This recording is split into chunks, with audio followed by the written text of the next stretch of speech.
Before we dive into the next exciting story, drop a comment below and let me know, what time is it where you're watching from? I'm curious to see where everyone's tuning in from around the world. If these stories help you relax or fall asleep, consider subscribing. Your support means a lot. It encourages me to keep growing and creating even more captivating stories to share with you. I don't know if it was the way the trees leaned in on that one-lane dirt road, or the way the fog didn't seem to move even when the wind cut through my open window. But I swear, I should have turned around the second I crossed the West Virginia state line. They don't tell you this in travel blogs or scenic route videos. No, what they show you is the charming Appalachians, the cozy hollers, and the mist rising like ghosts off the creeks at dawn. But nobody says a damn word about the places people don't come back from, about the campgrounds that get shut down quietly with no explanation, about how you can be driving for hours deep in those hills and suddenly realize you haven't seen another soul in half a day. My name's Daniel, 39 years old. I left a tech job in Ohio to hit the road in my rebuilt '78 Volkswagen Westfalia, a real labor of love. Months of work went into restoring that van down to the last screw and gasket. She was my escape pod, my therapy. I called her June after my mother, who used to say, if you don't face what haunts you, it'll follow you. At the time, I thought she meant grief. I didn't know it could be something far worse. It was late October when I crossed into West Virginia. I had just come from Shenandoah, chasing the last of the fall colors. Everyone I'd met along the way said the Monongahela National Forest was one of the best kept secrets for campers who wanted solitude. I wasn't looking for ghost stories. I wanted quiet, space to think. But looking back, maybe I already knew something wasn't right.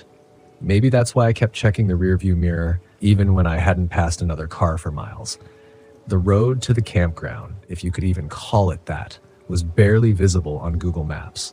No cell reception for hours, just an old state route that eventually became a gravel path and then a dirt road, winding between hills like something trying to hide. By the time I reached the site, an unofficial pull-off marked by a rusted-out fire ring and a collapsing picnic table, it was dusk. The forest around me was thick, dark like wet velvet and eerily still. No birdsong, no crickets, just wind hissing through the tall pines. I told myself I'd just stay the night, get some rest, wake up early and head back towards civilization. I wasn't scared, not yet, but I had that feeling, the one you get in your gut when you're about to do something you can't undo. I parked June facing the exit, something I always did when camping alone, just a habit, just in case. I set up a small fire using some wood I'd brought, heated a can of chili and tried to settle in, but I couldn't shake the sensation that something was off. You know how it is when you feel like you're being watched? Only this wasn't that, it was deeper, like the woods themselves were holding their breath. That night, the dreams started. I've had nightmares before, stress dreams, vivid ones, but nothing like this. I was in the woods, barefoot, following a light, a lantern swinging gently ahead of me, just out of reach. I never saw who carried it. I just followed, deeper and deeper, until the trees closed in and the air turned thick and hot like a fever. Then I woke up to the sound of knocking. 3 slow knocks, not on the van door, on the driver's side window. I froze. My heart slammed in my chest so hard I thought it would explode. I sat up, every nerve screaming. The campsite was dark. My fire had gone out. The moon was hidden behind thick clouds. I listened, waited, nothing. I told myself it had to be a branch, or a pine cone, maybe even an animal, but I couldn't bring myself to look out the window. Not yet. I lay there until dawn, clutching my flashlight like it was a weapon. When the light finally came, I forced myself out. There were no footprints, no signs of anyone or anything. But when I checked the driver's side window, I found something. A smudge, human-shaped, like the side of a face had been pressed against the glass. I should have left right then. But I told myself I was overreacting, that sleep deprivation was messing with me, that it was just a weird dream and some condensation. I packed up, got behind the wheel, and started heading down the road. But the road wasn't the same. Wasn't the same. I swear to you, hand to God, the road I took into that campground was gone, replaced by another path I didn't recognize. No gravel, no tire marks, just damp earth and leaves stretching into the fog. I drove for what felt like hours, hoping to reconnect with the main road. My compass spun like it had lost its mind. Every direction felt wrong, and no matter how far I went, the trees stayed the same. Tall, watching, whispering. I stopped once to check my bearings, turned off the ignition. That's when I heard it again, knocking. But this time it came from the back of the van. 3 slow knocks, then silence. I didn't look. I didn't breathe. I just turned the key and floored it, engine groaning, tires spitting mud. I don't know how long I drove. I just know eventually the fog broke and I found pavement again. But that's not where the story ends. Not even close. Because when I pulled into a gas station on the edge of some small town, Elkins I think, I got out to stretch my legs and almost collapsed. My knees buckled like I'd been running all night. My head throbbed, my eyes burned, and when I turned around to look at June, my stomach dropped. There was a handprint on the back window, small, child-sized, and beneath it in the dew and dirt, someone had written a word, stay. I stared at that handprint for a long time. Long enough that the gas station clerk came out and asked if I needed help. I must have looked like hell, sweaty, pale, eyes darting like a cornered animal. I didn't answer her. I couldn't. How could I explain what I saw without sounding insane? A child-sized handprint, on the outside of a moving vehicle, in the middle of nowhere. And that word, stay, scrawled in the grime like a warning, or a dare. I wiped it off. Not just the word, but the whole window. Scrubbed it with a rag until it gleamed. Like maybe if I erased it from the glass, I could erase it from my mind too.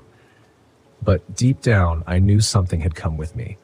Whatever was in those woods, it wasn't tied to a place, it was tied to me. I slept in a Walmart parking lot that night, under the buzzing glow of LED lights. For the first time, I was grateful for noise, for cars, for other people. I even left the van running, lights on, heater humming, engine ready, and yet I still didn't sleep. I kept replaying the drive in my head, every twist of the trees, every odd turn in the road. And that dream, God, that dream. The swinging lantern, the endless woods, the way I followed like a fool, drawn to something I couldn't understand, something I didn't want to understand. By morning, I convinced myself to keep going. I didn't want to give up camping entirely. I'd put everything into this journey, but I told myself I'd stick to safer places. Known campgrounds, populated areas, park rangers and brochures and Wi-Fi. For a week it worked. I stayed in well-traveled spots across the state. Harper's Ferry, Seneca Rocks. I even met another van lifer, a guy named Cole, traveling in a dusty orange bay window bus with stickers from every national park in the country. We shared beers one night, and I told him a little about what happened. Not everything, just enough. He got real quiet after that, looked out into the dark like he was trying to see something in it. Then he said, "You went off map, didn't you?" I asked him what he meant. He didn't answer at first, just took a long drag from his cigarette and said, "There are places here that ain't meant to be found, places that find you. Folks call it the holler twist, roads that weren't there before. Paths that don't show up on GPS." He flicked the ash and looked at me with this haunted expression. Whatever knocked on your van, it wanted you to hear it. I didn't sleep again that night. A few days later, Cole left. Said he was heading south, maybe toward the Smokies. We exchanged numbers, but he never responded to my texts after that, just vanished. Still, I pressed on. I found a remote campsite near the Cranberry Wilderness. It was official, marked, on the map. That gave me a little courage. Besides, the trees weren't quite so dense there. You could see sky through the canopy, and the forest felt more like nature and less like a tomb. I made camp just before sunset, cooked up some beans and rice, even put on music, something I hadn't done since the first night. I was trying to prove to myself that I was okay, that whatever happened before was a fluke, a strange dream, a tangle of fatigue and isolation. But as the sky turned black and the shadows pooled under the trees, I noticed something. There were no stars. The clouds hadn't rolled in. The sky had been clear an hour earlier. But now, black. As if something massive and unseeable had spread over the forest like a lid. I turned off my music and listened. Nothing. No wind, no bugs, not even the distant howls of coyotes. Then, just as I stood up to check my surroundings, my van headlights flicked on, all by themselves. I stood frozen, staring at June like she was no longer mine. The beams lit up the tree line in front of me, sharp and white and utterly still. I took one step toward the driver's door and then the radio came on. "You can never leave," crooned a static-filled voice, distorted and deep. I ran to the van, yanked the door open, slammed my fist against the power switch. The radio turned off. So did the headlights. Dead silence. I sat in the driver's seat, panting, heart slamming against my ribs. That's when I heard footsteps, crunching slowly through the leaves, not from the woods ahead, from behind the van. Step. Crunch. Stop. I didn't move, didn't dare turn around. But in the side mirror, I saw it. Not clearly, just the outline, tall. Wrong, like someone in a hooded cloak, too wide at the shoulders, standing completely still. Then it tilted its head, and the mirror shattered, just spider-webbed on its own as if the thing had looked through it. I screamed and hit the gas, not caring where the hell I was headed, just needing out. Trees whipped past, headlights bouncing. I don't even remember turning around. I don't remember the road. Just fear. Just flight. Eventually I reached a ranger station, empty. I parked and ran inside, shouting for help. Nothing. But the lights were on. A radio crackled in the background, faint chatter and static. I waited there till dawn. When a ranger finally did arrive, he found me curled up on the bench inside, hands still trembling. He asked if I was okay. I told him I got lost, that I thought someone was following me. He didn't laugh, didn't smile. He just asked me where. I pointed back toward the hills, through the trees where the sky still looked strangely too dark. He nodded slowly. "There's places out there," he said. "Places that move when they want to." And then he handed me a brochure. A real one. Official. With the ranger station's address, a campground list, maps, emergency numbers. Only thing was, the road I had taken, the one I fled down, it wasn't on the map. Neither was the campsite. I didn't take the map. I didn't take anything. I just stared at it, my hands limp at my sides, the paper fluttering in the ranger's outstretched hand like it was bait, and I was some animal that had finally learned the shape of a trap. That ranger, he looked tired. Not the kind of tired you get from bad sleep or too many hours. I mean, buried tired. Like he'd spent years carrying something heavy that never showed up on his uniform. "You said places that move," I asked, my voice low, cracked like a dried riverbed. "What does that mean?" He didn't look at me. He just rubbed the edge of his jaw and muttered, "You wouldn't believe me if I told you. But I'll tell you this, get your wheels on pavement before nightfall. Stay near towns. And if you see the woods shift, if you hear knocking that comes in threes, don't answer. Ever." Then he walked back into the office like we'd never spoken. I drove straight out of there. I didn't even look at the trees lining the road. I kept my eyes locked on the horizon, like if I even acknowledged what might be lurking in those branches, it would notice. I told myself I was done. No more remote campsites. No more solo nights under the stars. West Virginia was beautiful, but it was a beauty that didn't want to be known, like a secret you only hear in a whisper, and even that's too loud. But trauma does strange things to a person. I didn't leave. Not yet. There was something inside me. Maybe call it pride, maybe stubbornness, maybe just the brain's twisted way of trying to understand the thing that hurt you. I told myself I needed closure, that if I left now, I'd always wonder if it had just been stress, isolation, one long psychotic break triggered by too many quiet nights. So I found a little town in the southern part of the state, a place that didn't even show up right on Google Maps. Population couldn't have been more than 200, and even that felt generous. I parked behind an old church near a dry riverbed and stayed for a few days. Got to know a few of the locals. Drank weak coffee at a dusty diner with a single ceiling fan and a jukebox that played the same 4 songs on loop. And that's where I met Ruth. She had that weathered mountain town calm, the kind of woman who could skin a deer and outshoot most men twice her size, but still cried at old gospel hymns. She noticed June parked outside the diner one morning and asked if I was a traveler. I told her I was. She smiled, nodded, and then said something I didn't expect. "Van people don't stay here long, not after the woods start whispering." I didn't laugh. I didn't blink. I just said, "I've heard them." She leaned in close. "Then you need to leave." I told her everything. Or almost everything. The campsite, the knocking, the child's handprint, the dream of the swinging lantern, the cloaked figure in the rear view. I thought she might dismiss me, but she didn't. She just stared at her coffee like it held the answer. Then she said, "My brother disappeared up in the Monongahela back in '86. He was a scoutmaster, grew up here, knew those trails like his own breath. One day he took 6 boys on an overnight campout, came back alone." I asked her what happened. She shook her head.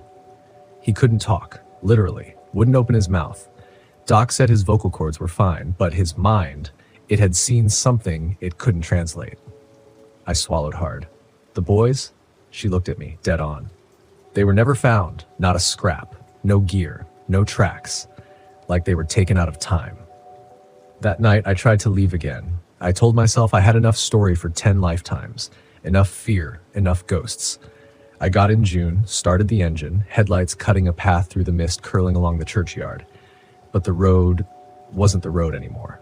What should have been a winding gravel path out of town now led straight into the woods. I looked behind me. No road there either, just trees. Just black trunks and tangled limbs like they'd grown behind me in seconds. I panicked, slammed the van into reverse, spun the wheels until they caught, backed up fast, wild, headlights bouncing off bark like eyes in the dark. But no matter where I turned, left, right, forward, it all led deeper. The van sputtered once, then again, then stopped. Everything went black. And I heard it. 3 slow knocks, one on the left side, one on the right, one on the roof. I didn't move. I didn't breathe. Somewhere far off, I could hear the faint clinking of metal, like chains being dragged. And then the whispering started again, but this time it wasn't around me. It was inside the van. I turned slowly, heart like a jackhammer in my throat. In the rearview mirror, written backward in the fog of the rear window, was one word: return. I don't know how long I sat there. Might have been minutes, might have been hours. But eventually the woods receded. The road reappeared, like a curtain lifting after a show no one asked to see. I turned the key. June started on the first try, and I drove, fast, reckless, without direction. I didn't stop until I was out of the state, until the trees looked normal again, until the air felt like air, and not some thick, watching thing. It's been 4 months. 4 months since I crossed the state line with trembling hands and a heart that felt like it had been hollowed out with a spoon. 4 months since I left West Virginia and promised myself I'd never go back, not even to glance at a map or zoom in on a satellite image. I parked June on the edge of a beach in North Carolina for a while, watched the waves roll in, tried to feel human again. But I wasn't the same man who rolled into those forests full of wonder and diesel-fueled freedom. I was hollow in ways I couldn't name. Sleep didn't come easy. Sometimes I'd wake up sweating, convinced I'd heard knocking on the van. Other nights, I'd bolt upright. Sure, I saw words scrawled on the condensation of the window again. Return. Always in that same slanted script. I even stopped using the heater some nights, just so the glass wouldn't fog up. Because if you've seen what I've seen, you start to realize that fogged windows are an invitation. I met a couple in Asheville last month, Volkswagen people, bright-eyed, laughing, mapping out their route through the Appalachians. They were heading for West Virginia. I wanted to warn them. I really did. I opened my mouth and nothing came out. Just like Ruth's brother, maybe. It's a hard thing to explain, the kind of silence that fear can carve into you. It's not just about terror, it's shame too. Because you start to feel crazy. You start to think maybe you were the thing that was broken, not the forest, not the map, not the children's voices that still echo in the dark parts of your dreams. But the silence has a purpose. It forces you to listen, to remember. And in those quiet hours when the fire dies down, and it's just you and the whisper of wind against the metal walls of your van, you remember what it felt like to be hunted by something you couldn't name. You remember that the woods don't move the way they should, that some places in this country don't belong to us. I tried researching it. The knockings, the vanishing trails, the mimicry of voices. There's folklore out there, sure. Stuff about not deer, about skinwalkers, about lost tribes and forest spirits older than any of our records. But nothing fits exactly. That's what's worse. There's no neat story, no rule book, no closure. Just fragments, whispers. People like me trying to put their minds back together with nothing but duct tape and denial. I ended up writing it all down in a leather notebook. Not to publish, not to show anyone. Just to try and hold it somewhere outside my body. Like if I could trap the story on paper, maybe I'd stop carrying it in my spine. But the more I wrote, the more I started to remember the small things, the things I didn't notice in the moment, the way the birds had gone silent just before the first knocking, the way my phone's GPS never actually turned off, just froze at a spot that didn't exist, the static on the radio that pulsed in rhythm with my heartbeat. Those aren't accidents. Those are warnings. I keep wondering what would have happened if I had answered the knocking, if I had let that voice in. Maybe I wouldn't be here telling you this. Maybe there wouldn't be anything left to tell. Because whatever lives in those woods, it doesn't just want to scare you. It wants to take something from you, something essential. Your voice, your memory, your ability to ever feel truly safe again. And the sickest part is, it does it slowly, not with violence, not with a scream and a slash, but with subtle shifts, delays, whispers, dreams that seep into your bones and rewrite the way you see the world. Because now, even when I camp somewhere completely different, even in daylight, surrounded by hikers and music and firelight, I still don't fully believe I ever left. What if West Virginia isn't just a place? What if it's something that follows? Sometimes I'll be driving and see a figure on the side of the road, not moving, just watching. And when I glance back in the mirror, gone. Sometimes I'll hear laughter from the woods when I park to take a leak on some back road, and I tell myself it's coyotes. But I know it isn't. Coyotes don't speak your name. And sometimes in those in-between moments, right when sleep starts to pull at me and my consciousness is at its weakest, I hear the knocking again. Always 3. Left, right, roof. I don't answer. I never will. But I know now that the knocking isn't asking to come in. It's reminding me that I've been marked, that the forest remembers me, that I might have left West Virginia, but it never left me. And if you're someone listening to this, someone who's thinking of loading up your Volkswagen, filling it with gear and good intentions, and heading out into those deep woods looking for beauty and peace, just promise me one thing. If the trail you followed yesterday looks different today, trust your gut. If you hear someone crying and you can't see the source, do not go looking. And if you're alone, out there in the dark, and you hear 3 knocks on your van, left, right, roof, do not answer. Because sometimes the most dangerous thing about camping isn't the wild around you. It's the wild inside the places we don't belong. And West Virginia, it remembers everyone who tried to leave it behind. I should have known better than to trust an unmarked road. After years of travel writing, you'd think I'd have a sharper instinct for bad decisions. But there I was, driving deeper into Gifford-Pinchot National Forest, chasing a forgotten trail that was supposed to lead me to a ghost town no one could find anymore. Vanished off the map. The ranger at the visitor center had said with a grin, "People go looking for it and never see it again. It's like the road just swallows you up." He laughed, but I could see the glint in his eye. He loved spinning those kinds of tales for tourists. But I wasn't a tourist. I was a writer. Damn it. I had an assignment to finish, and there was no room for ghost stories. I followed the narrow, crumbling logging road as it wound deeper into the trees. My RV rattled along, tires crunching over fallen branches and loose gravel. The road narrowed, barely wide enough for my rig, but I kept going. I'd done my research, and this was the right way, even if the forest seemed determined to reclaim the path. It had been a long day, and I was eager to set up camp and relax before exploring the area the next morning. The further I went, the thicker the trees grew, their branches knitting together overhead, blotting out the late afternoon sun. My GPS had long since lost signal, but I didn't need it. I was prepared. I had maps. I was confident I didn't get lost easily. But as I rounded the last bend in the road, something changed. The sky had been clear earlier, but a dense fog was rolling in now, thick and fast. I could barely see 10 feet in front of me. The road, which had been clear just moments ago, seemed to dissolve into a gray blur. I slowed to a crawl, squinting through the windshield. Just up ahead, a small clearing appeared through the mist. It wasn't much, but it was enough room for me to park the RV. I didn't have many other options. I pulled in, killed the engine, and stepped outside. The fog clung to everything, making the air feel damp and cold. It shouldn't have been this cold, not in early fall. The chill crept into my bones, but I pushed it aside and started setting up camp. Something about the silence gnawed at me, though. No wind, no birds, no rustling leaves, just stillness in that damned fog. I finished my setup quickly, then retreated to the warmth of the RV. I wasn't nervous, but the quiet was getting under my skin.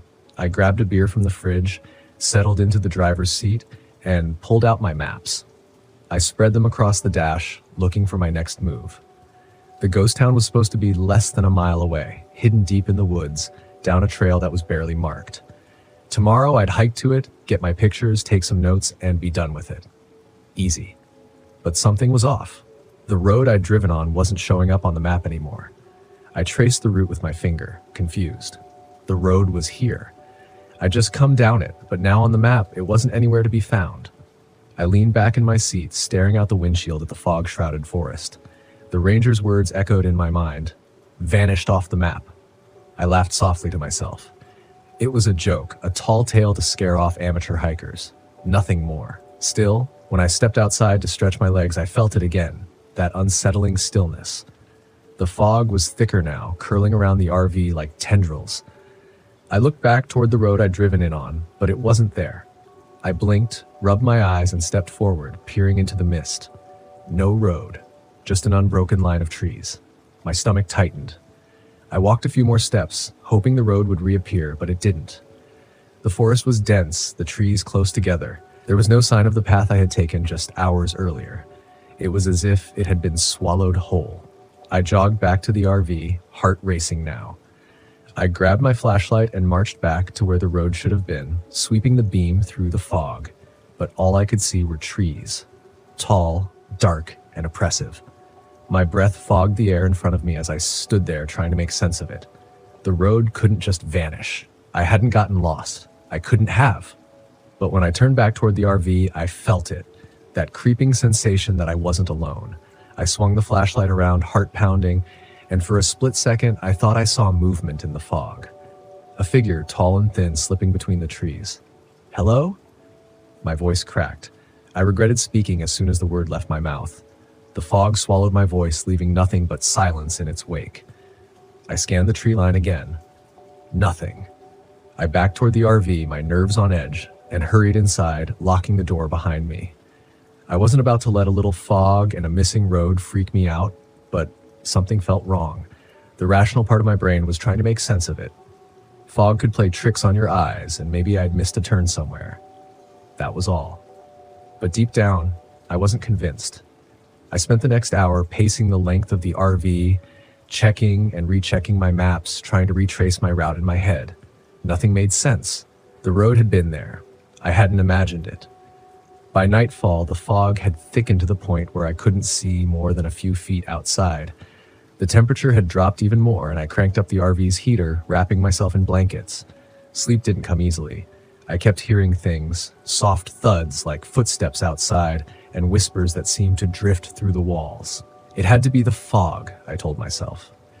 It was distorting sound, making me paranoid. But when I woke in the middle of the night, there were voices. I sat up in bed, my breath catching in my throat. I could hear them, faint, murmuring voices, coming from outside. I crawled to the front of the RV, heart hammering, and peered through the windshield. The figures were back. This time there were more of them, shadows in the fog, standing still, watching. They were too far away to make out any details, but I could feel their eyes on me, cold, hollow eyes.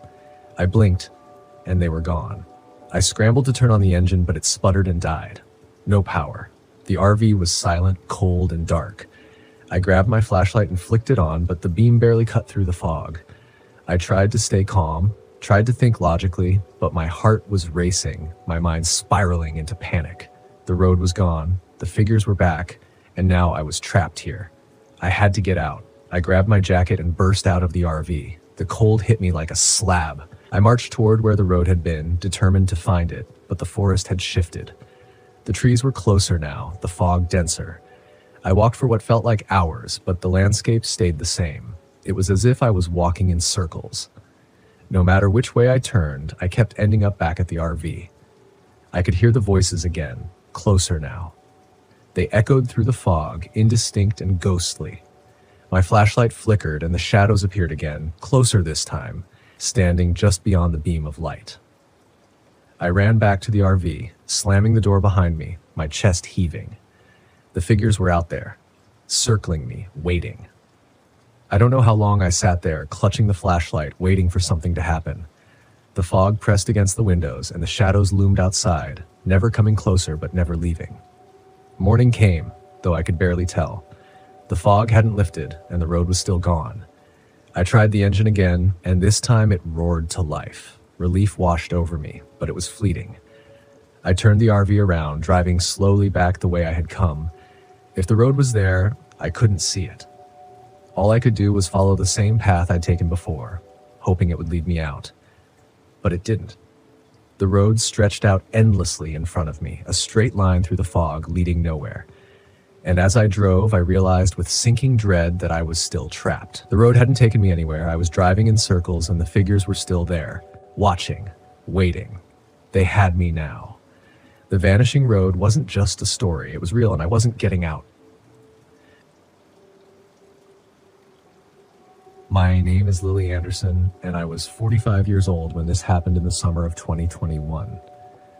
After retiring from the military, I spent most of my days traveling the country in my RV, searching for something I couldn't quite name. Peace, maybe, or just a sense of purpose. I'd spent decades in combat zones, surrounded by noise and chaos, and I thought the wilderness might silence the ghosts in my head. That's what brought me to the Laurel Fork Wilderness in West Virginia. I'd heard about the area from a fellow camper, a secluded stretch of forest, untouched and serene, perfect for someone like me who preferred solitude. I didn't know then about the stories surrounding Devil's Hollow or the witch that locals claimed cursed the land. If I had, I might have gone somewhere else, or maybe not. The first day was uneventful. The road to my chosen campsite was narrow and bumpy, the kind of terrain that tested your patience and your vehicle. My RV wasn't new, but it had served me well over the years. Still, it groaned and sputtered as I navigated the steep incline toward the hollow. About a mile from my intended spot, the engine stalled. I cursed under my breath, turning the key repeatedly, but all I got was the tired whine of a machine that had had enough. I grabbed my tools, hoping it was something simple, but as the hours dragged on, it became clear that I wasn't going anywhere anytime soon. "Well," I muttered, wiping grease from my hands, "guess this is home for now."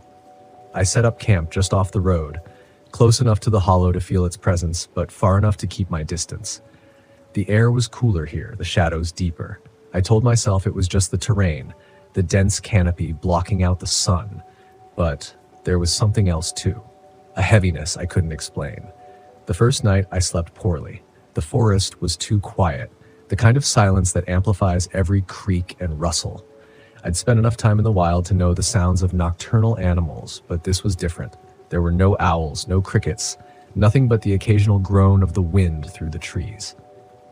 At some point, I thought I heard something outside the RV, a faint scratching, like claws against metal. I froze, listening, but it stopped as quickly as it had started. When I finally worked up the nerve to look, flashlight in hand, there was nothing there. Just the endless expanse of trees. I told myself it was the wind and went back to bed, but sleep didn't come easily. The next morning, I found the dead birds. They were arranged in a perfect circle about 10 feet from my RV, their feathers ruffled but otherwise untouched. There were no signs of an attack, no blood, just 7 small bodies, their lifeless eyes staring up at the canopy. My stomach churned as I stood over them, trying to make sense of it. Predators don't do this. Even kids pulling pranks wouldn't bother hiking this far out. I buried them, more out of respect than anything else, and spent the rest of the day exploring the area. The forest was dense, the trails barely more than animal paths winding through the underbrush. About a mile in, I found the first symbol. It was carved into the bark of a tree, a jagged spiral surrounded by smaller runes I didn't recognize. The cuts were fresh, the edges of the bark still raw. My first thought was kids again, but the precision of the carvings made me second guess. This wasn't random graffiti. It meant something, though I didn't know what. That night, the storm rolled in. The wind howled through the hollow, rain hammering against the roof of the RV. I huddled inside, reading by flashlight, the sound of the storm oddly comforting. It drowned out the silence, the oppressive weight of the forest. But then the whispers started. At first, I thought it was the wind, the way it curled around the trees, carrying the echoes of distant sounds. But as I listened, the whispers grew more distinct, more deliberate. They weren't words exactly, but they carried intent, a low, murmuring chant that made my skin crawl. I tried to ignore it, burying my head in my book, but the sound burrowed into my mind. It felt like it was coming from inside the RV, pressing against my skull. And then I saw her. She stood just outside the window, barely visible through the rain-streaked glass, a cloaked figure, her face hidden in the shadows of her hood. She didn't move, didn't make a sound, but her presence was suffocating. I grabbed my flashlight and swung open the door, but by the time I stepped outside, she was gone. The next day, I found the grave marker. It was tucked deep within the hollow, a small stone slab half buried in moss and dirt. The name was barely legible, worn down by centuries of weather. Margaret Ellis. Beside it, I found a charred leather diary, its pages brittle and stained. I flipped through it carefully, piecing together fragments of Margaret's story. She wasn't a witch, not in the way the legends claimed. She'd been a healer, accused by her neighbors when a plague swept through the settlement. They blamed her for the deaths, dragging her into the hollow and burning her at the stake. Her final entry was a curse, scrawled in trembling handwriting. To those who condemned me, I curse this hollow with my dying breath. May your bloodlines suffer as I have suffered, and may no soul find peace in this cursed place. That night was the worst. The storm returned, fiercer than before, and the whispers gave way to screams. They were everywhere, echoing off the walls of the RV, filling every corner with their anguish. The cloaked figure appeared again, closer this time. She stood in the middle of the clearing, her hood pulled back to reveal a face that was both beautiful and grotesque, her eyes burning like embers. "Why did you come here?" she asked, her voice a low growl that vibrated in my chest. My throat tightened, the words catching like barbed wire. I didn't know. Her expression twisted into a sneer. They never know. She raised a hand and the world tilted. I fell to my knees, my vision blurring as memories flooded my mind. Moments I'd tried so hard to forget. The sounds of gunfire, the screams of my comrades, the smell of blood and burning sand. "Stop!" I shouted, clutching my head. "Please, stop." The screams faded, replaced by her laughter. "You carry death with you, soldier," she said. "Why should I spare you?" Desperate, I fumbled for my dog tags, ripping them from my neck. "I'm sorry," I choked out, holding them up. "For whatever they did to you, I'm sorry."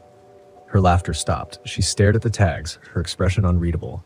Then slowly, she lowered her hand. The storm ceased, the whispers faded, and she was gone. The next morning, I left the hollow. My RV started without a hitch, as if the past few days had been nothing more than a bad dream. But as I drove down the winding road, I couldn't shake the feeling that Margaret Ellis was watching me, her presence lingering in the shadows. I don't know if I appeased her or if she simply let me go. But I do know one thing. There are places in this world that remember the horrors done to them, places that hold grudges, and Devil's Hollow is one of them.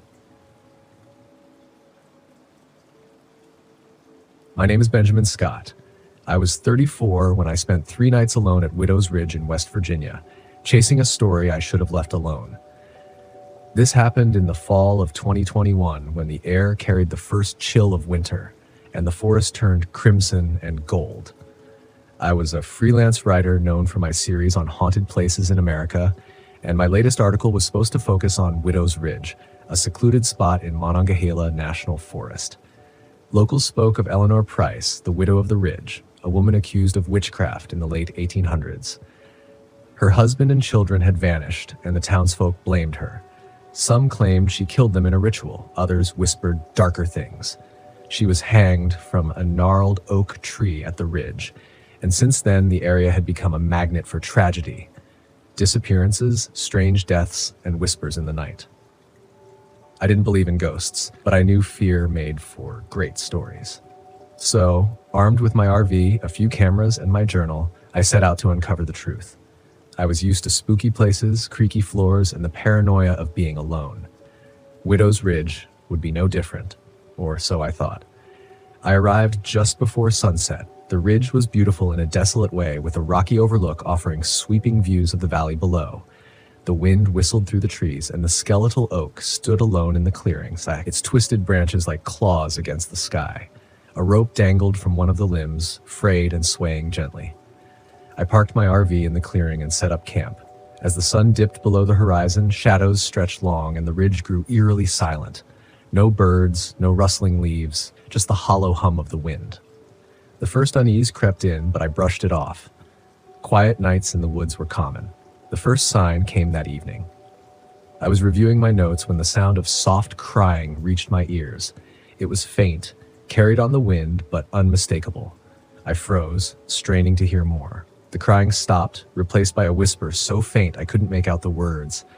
My pulse quickened. I grabbed my flashlight and stepped outside, scanning the clearing. "Hello?" I called. "Is someone there?" The wind answered me. I told myself it was nothing, maybe a trick of the breeze or a distant animal call. But as I turned back toward the RV, I saw something that made my blood run cold. My journal, which I had left on the table inside, was now lying on the ground, its pages fluttering in the wind. I hadn't touched it. The next day, I met Evelyn Brooks, a reclusive older woman who lived a few miles from the ridge. I had stumbled upon her cabin while hiking, hoping to gather local lore. She answered the door with a wary expression, her gray hair pulled back in a loose bun. "You shouldn't be up there," she said as soon as I mentioned Widow's Ridge. "That place is cursed." "I'm writing about the legend," I explained. "Do you know anything about Eleanor Price?" Evelyn hesitated, her eyes narrowing. "She wasn't a witch, if that's what you're asking. She was a grieving mother, but grief makes people cruel, and they needed someone to blame." "Do you think her ghost is real?" I asked, trying to keep the skepticism out of my voice. Evelyn didn't answer directly. Instead, she said, "If you're smart, you'll leave. And don't go near that tree. It's the anchor, her pain, her rage. It's all tied to that cursed oak." I thanked her, but didn't leave. This was the kind of detail my readers loved. That night, the ridge turned hostile. It started with the scratches, faint at first, like twigs scraping the side of the RV. I ignored it, but the sound grew louder, more deliberate. When I stepped outside to investigate, there was nothing there, just the wind and the dark silhouette of the oak. Then came the knocking, sharp, deliberate taps on the RV's windows. I spun around, shining my flashlight, but I was alone. My heart pounded as I locked the door and drew the curtains. At midnight, I awoke to the sound of my own voice calling from the woods. "Benjamin, help me." The voice was weak, trembling, and unmistakably mine. My blood turned to ice. It was as if a recording of my voice was being played back to me, distorted and wrong. I huddled in the corner of the RV, clutching my flashlight like a lifeline. I didn't sleep. The next morning, I found footprints circling the RV, bare, human footprints that started and ended at the oak tree. They were too small for an adult, too large for a child, and they chilled me to my core. My camera, left on the table overnight, showed distorted images of the ridge with blurry, shadowy figures in the background. I knew I should leave, but the journalist in me refused. If I could capture proof of the supernatural, it would be a career-defining moment. So I stayed. That afternoon, I found an old locket buried near the oak. It was tarnished but intact, with a photo of a woman and 2 children inside. Eleanor Price and her children, I assumed. I tucked it into my pocket, feeling a pang of guilt I couldn't explain. That night, Eleanor made herself known. The air grew heavy, suffocating. The wind stopped entirely.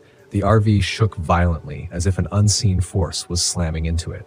Then the lights inside flickered, and a shadow appeared, tall and veiled, standing in the center of the room. I couldn't move. My limbs felt frozen as the figure drifted closer, its form growing more defined. I saw her face, pale, hollow, with blackened eyes that seemed to bore into my soul. "Why are you here?" she hissed, her voice like a winter wind. "You disturb my rest." "I'm sorry," I stammered. "I didn't mean to." The shadow lunged and the world went dark. I woke just before dawn, slumped against the RV wall. The interior was trashed, papers scattered, windows shattered. The locket was gone, and in its place was a single word scratched into the table: leave. But I couldn't leave. Not yet. Evelyn's words echoed in my mind. The oak tree was the anchor. If I wanted to end this, I had to confront it. I stood before the tree at sunrise, holding a canister of lighter fluid and a box of matches. The rope hanging from the branch swayed unnaturally, as if moved by invisible hands. The air buzzed with energy, thick and oppressive. "I'm sorry, Eleanor," I whispered, pouring the fluid around the base of the tree, "but this has to end." The moment I struck the match, the ground trembled. Eleanor's ghost appeared, her form writhing in agony. She screamed, a sound that shook the forest, and charged at me, her veiled figure becoming a blur of shadow and fury. I lit the ring of fire just in time. The flames roared to life, encircling the oak and driving her back. She thrashed and wailed, her form dissipating into the smoke as the fire consumed the cursed tree. When it was over, the ridge was silent again, but it was a different kind of silence, peaceful, almost serene. The oppressive weight had lifted. I returned to Evelyn's cabin to thank her, but the house was abandoned, covered in years of dust. On the porch was a note scrawled in shaky handwriting: "Some stories aren't meant to be told." I left Widow's Ridge that day and never returned. To this day, I don't know if Eleanor found peace or if I simply freed her from the anchor. All I know is that some places hold darkness so deep it's better to leave it undisturbed. My name is Chloe Parker, and back in 2022, I took my RV up to the Custer National Forest in Montana. I figured escaping the city for a week would do me good, even if my idea of roughing it usually involves forgetting my phone charger. After a grueling year crunching numbers as an accountant, I craved the simplicity of the wilderness. No spreadsheets, no meetings, just me and the great outdoors. I joked with my friends that I'd probably get lost without GPS, but secretly I was excited for an adventure. The drive was serene. Towering pines lined the winding roads, and the crisp mountain air seeped through my open windows. I hummed along to classic rock tunes, feeling lighter with each mile that distanced me from the concrete jungle. Upon arriving at the campground, I noticed it was sparsely populated, exactly what I wanted. I parked my RV in a secluded spot near a gentle stream. As I set up camp, an older man named Hank strolled over from a nearby site. "First time up here?" he asked, a friendly grin beneath his bushy mustache. "Is it that obvious?" I chuckled, wrestling with a tent pole that seemed determined to defy me. He laughed. "Need a hand?" "Sure, unless you want front row seats to me losing a fight with camping gear." Together we got the tent pitched in no time. Hank shared a few tips about the area: good fishing spots, trails worth hiking, places to avoid. He mentioned a trail that led to an old abandoned mining town a few miles deeper into the forest. "Why is it abandoned?" I asked. "Just dried up," he said with a shrug. "But some folks say it's haunted." I raised an eyebrow. "Ghost stories already? You work fast," he smiled. "Just keeping the tradition alive. You take care out here." That evening, I built a small campfire and cooked dinner. The stars emerged, brighter than I'd ever seen them. As I sat there sipping a beer, I felt a contentment that had eluded me for years. The next morning, curiosity got the better of me. I decided to hike to the old mining town Hank mentioned. I packed a day bag, grabbed my map, and set off. The trail was overgrown in places, but the path was still visible. About an hour in, I stumbled upon a dilapidated cabin. It looked like it hadn't seen visitors in decades. The door hung ajar, creaking softly in the breeze. I peered inside, just old furniture covered in dust and cobwebs. "Looks like the cleaning service skipped this one," I muttered. Continuing on, I noticed the forest grew denser. The canopy above thickened, filtering the sunlight into dappled patterns on the ground. The air felt cooler, and the sounds of wildlife seemed to fade. After another hour, I reached the remnants of the mining town. Weathered buildings leaned at precarious angles, windows shattered, roofs caved in. There was an eerie stillness to the place. I wandered through the main street, or what was left of it, taking in the ghostly atmosphere. As I approached what appeared to be an old general store, I spotted fresh footprints in the dirt. Maybe Hank wasn't kidding about ghosts, I joked to myself, though a prickle of unease ran up my neck. I followed the footprints around the back of the store and found a makeshift campsite. There was a small tent, a smoldering fire pit, and scattered belongings. It looked recently abandoned. "Hello?" I called out. "Anyone here?" No response. I glanced around. There was a notebook lying near the tent. Curiosity piqued. I picked it up. Flipping through the pages, I realized it was filled with handwritten notes, ramblings about purification, cleansing, and making sacrifices to redeem the unworthy. Well, that's not creepy at all, I whispered, my attempt at humor falling flat. A sudden snap of a twig made me spin around. A man stood a few yards away, watching me intently. He was tall and gaunt, with unkempt hair and clothes that looked like they'd been through a war zone. "Can I help you?" I asked, trying to keep my tone light. "You're trespassing," he replied, his voice flat. "Sorry, I didn't realize. I thought this was abandoned." He took a step closer. "It's not. Leave." "All right, no problem. I'll get out of your hair." I placed the notebook back where I found it and started to walk away. Something about the man's gaze unsettled me. As I retraced my steps out of the town, I felt his eyes boring into my back. The return hike seemed longer. Every rustle in the underbrush made me jump. I chided myself for being paranoid. Back at my campsite, I tried to shake off the encounter. I spent the afternoon fishing at the stream, catching nothing but enjoying the tranquility. By evening, I'd almost forgotten about the strange man. As darkness fell, I settled in by the fire with a book. The silence was comforting until it was broken by the distant sound of footsteps. I looked up, expecting to see Hank or another camper, but saw nothing. Probably an animal, I told myself. An hour later, I heard the footsteps again, closer this time. I stood up, shining my flashlight into the woods. The beam illuminated the trees, but revealed nothing else. "Hello? Is someone there?" Silence. Unease crept back in. Deciding it was best to turn in, I locked the RV door and settled into bed. Sleep came fitfully. A loud thud jolted me awake. I sat up, heart pounding. The clock read 2:17 a.m. Holding my breath, I listened intently.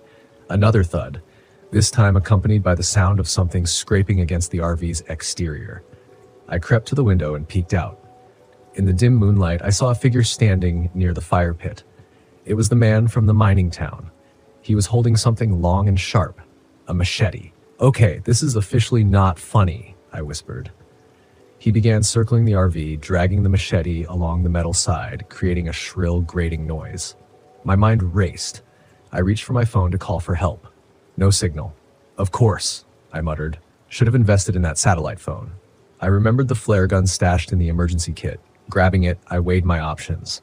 Firing it might scare him off or attract help. As I contemplated, a voice called out, "Come out, we need to talk." "Yeah, I bet we do," I said under my breath. He banged on the door. "You're contaminated. You need cleansing." Fantastic. A lunatic, I thought. Deciding to take action, I shouted, "Leave now or I'll call the police." He laughed, a hollow, chilling sound. "They can't help you out here." I loaded the flare gun, aimed it at the door, and waited. Suddenly, the window beside me shattered. I stumbled back as his arm reached through, swiping the machete wildly. Without thinking, I fired the flare gun. The flare struck his arm, igniting his sleeve. He screamed, pulling back and stumbling away from the RV. Seizing the moment, I grabbed my keys, dashed to the driver's seat, and started the engine. The RV roared to life. I slammed it into gear and floored the accelerator. As I sped down the dirt road, I glanced in the side mirror. The man stood in the middle of the road, flames flickering on his arm, watching me disappear into the night. My hands trembled on the wheel. I needed to get to safety.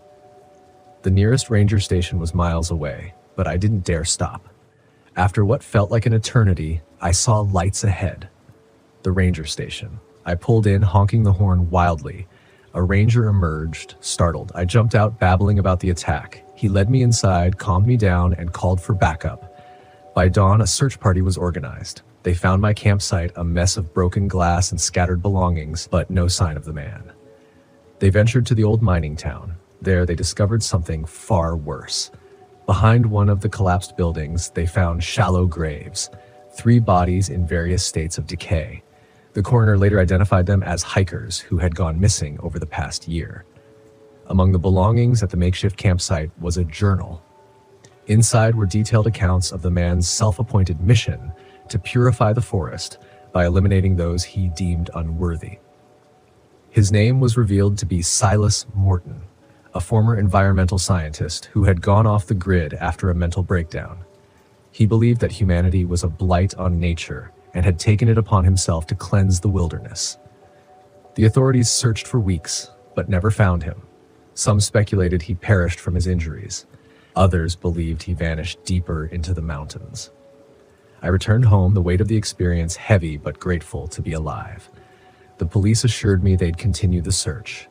In the end, Silas Morton's delusions led him to commit unspeakable acts, all in the twisted belief that he was saving the very thing he was destroying. I had been staring at the sinkhole for hours. The edges of the earth had crumbled away into a perfect jagged circle, leaving nothing but a gaping void beneath me. It was unnervingly symmetrical, as though the ground hadn't collapsed on its own but had been carved out by something, or someone. I crouched at the edge, carefully adjusting my geological scanner, but the equipment was giving me nothing but static. The readings were all over the place. "This doesn't make sense," I muttered, tapping the scanner in frustration. I hadn't come all the way to Hollow Creek for faulty data. I took a deep breath and scanned the horizon. The thick pines loomed like sentinels around the campground, their pale light of late afternoon casting long shadows across the landscape. My RV sat parked a short distance away, looking small and vulnerable against the vast wilderness of Chugach National Forest. It was a beautiful place, no doubt, quiet, remote, exactly what I needed to clear my head. But the silence had a weight to it, an unnatural stillness that gnawed at the edges of my mind. I was here on a solo trip, tasked with investigating the sudden appearance of several sinkholes that had been forming in the area. Geological instability was the theory, but something about the way these holes formed had raised red flags from the moment I arrived. The patterns were too precise, too deliberate. My phone buzzed, breaking the silence. It was Ethan, the local park ranger, and the closest thing to human contact I'd had in days. His voice crackled through the static as I picked up. "Hey Megan, how's it going out there?" "Not great," I admitted. "The equipment's glitching again, and these sinkholes, I don't know. They feel weird, not like anything I've seen before." Ethan chuckled, but there was an edge to it. "Hollow Creek's always been strange. You wouldn't be the first to think something's off here." "What do you mean?" I asked, standing up and dusting off my jeans. "You ever hear the stories about this place? Locals believe the sinkholes are more than just geological shifts. They think there's something ancient beneath the earth. The indigenous people used to call it the land that breathes. They thought the earth here was alive, that it could swallow you whole if you weren't careful." I rolled my eyes, though the words stirred an uneasy feeling deep in my gut. Sounds like folklore to me. "Maybe," Ethan said, his tone serious now, "but I'd be careful if I were you. These woods have a way of playing tricks on you, and the sinkholes, well, they've taken people before, people who didn't listen to the warnings." I didn't respond right away, staring down into the abyss of the sinkhole in front of me. I'd studied rocks and underground formations for most of my career, but nothing had prepared me for the unnerving stillness of this place. "Thanks for the heads up," I said, trying to keep my voice light. "But I'm here to study geology, not ghosts." Ethan sighed. "Just don't go too deep, okay? Call if you need anything." I hung up and pocketed the phone, but the conversation lingered in my mind. The land that breathes. Superstition, I told myself. Just old stories. I turned back to the sinkhole. Something inside me itched to see what was beneath the surface, to understand what was causing the ground to shift in such a strange, unnatural way. The patterns in the rocks I'd been studying weren't like any natural formation I'd seen before. There were spirals, perfectly etched into the stone, as though by design, not by nature. The deeper I looked, the more I felt like I was standing on the edge of something I wasn't meant to find. That night, the first signs of trouble came in the form of noise, a low, deep rumbling that vibrated through the ground like the hum of a giant, unseen machine. It started just as I was finishing dinner, sitting by the campfire. The sounds blended into the whispering wind at first, but then it grew louder, more distinct, like a deep pulse coming from below. I stood, flashlight in hand, scanning the trees. The stars were barely visible, shrouded in the thick clouds that seemed to roll in out of nowhere. The fire flickered, casting eerie shadows on the trees. For a moment, I thought I heard footsteps, something moving in the dark. "Ethan?" I called, my voice small against the vast silence. Nothing. I walked toward the sinkhole, my stomach knotting with every step. The rumbling grew louder, and as I reached the edge, I felt it, vibrations under my feet. The ground beneath me was shifting, alive. I shone my flashlight down into the hole, but the beam disappeared into the blackness, swallowed by the depths. I knelt, running my hand along the edge. The earth was soft, loose, as though it had only recently begun to settle after something had disturbed it. Suddenly, the ground beneath me gave way. I scrambled backward, heart racing, just as a section of the earth collapsed, sending a cascade of dirt and rocks into the sinkhole. I fell onto my back, gasping for air, watching as the hole grew wider, deeper, like a hungry mouth devouring the ground. Adrenaline pumped through me as I backed away, my mind racing. I needed to get out of here. This wasn't normal. This wasn't just a geological phenomenon. Something was moving beneath the surface. Something massive. I rushed back to the RV, the flashlight beam bouncing erratically as I fumbled for the key. But as I reached the door, the ground shook again. Harder this time. The sinkhole was growing fast. I had to leave now. But then a thought struck me. What if I was right? What if this was something no one had ever discovered before? If I could just capture proof, if I could document what was really happening here, my work would be revolutionary. I would be vindicated. My mind flashed back to the spirals in the rock, the patterns that had seemed too deliberate to be natural. There was something ancient beneath the earth, and I was so close. I grabbed my gear and rushed back to the edge of the sinkhole. My heart pounded in my chest as I descended carefully into the darkness, lowering myself into the opening. The air grew colder as I went deeper. The walls of the hole were damp and slick beneath my hands. After what felt like an eternity, I reached the bottom. The cavern was vast, much larger than I had anticipated. My flashlight illuminated jagged rock formations, but it was the carvings on the walls that caught my breath. Symbols, spirals etched deep into the stone. They were everywhere, ancient and deliberate. This wasn't just a natural formation. This was a structure, a temple of some kind, buried deep beneath the earth for centuries, maybe longer. I pulled out my camera, hands trembling, and began to record. But as I did, a low, resonating sound filled the cavern, a rhythmic pulse like the beating of a massive heart. I froze, my breath catching in my throat. The walls seemed to vibrate with the sound, the ground shifting beneath my feet. And then, from the shadows, I heard it.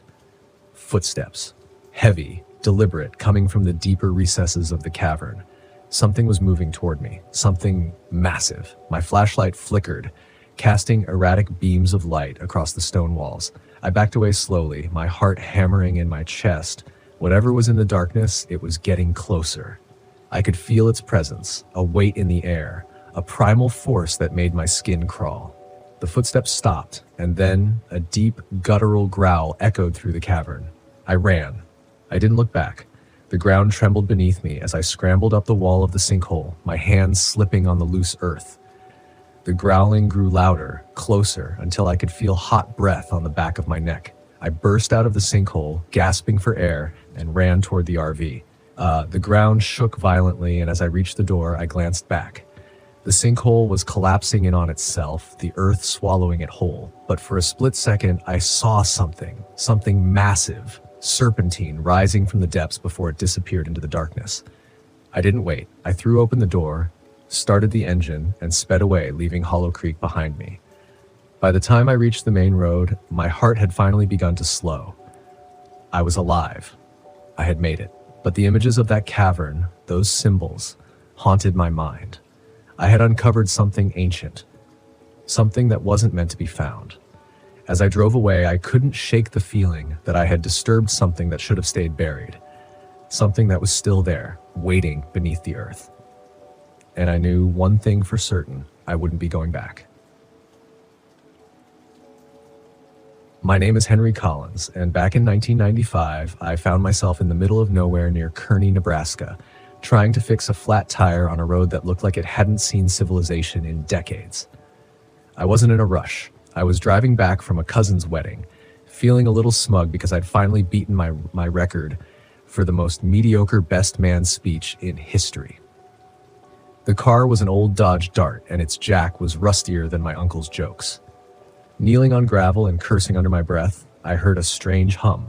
Not the soft kind like bees or a distant motor, but a heavy, vibrating sound that felt like it was resonating inside my teeth.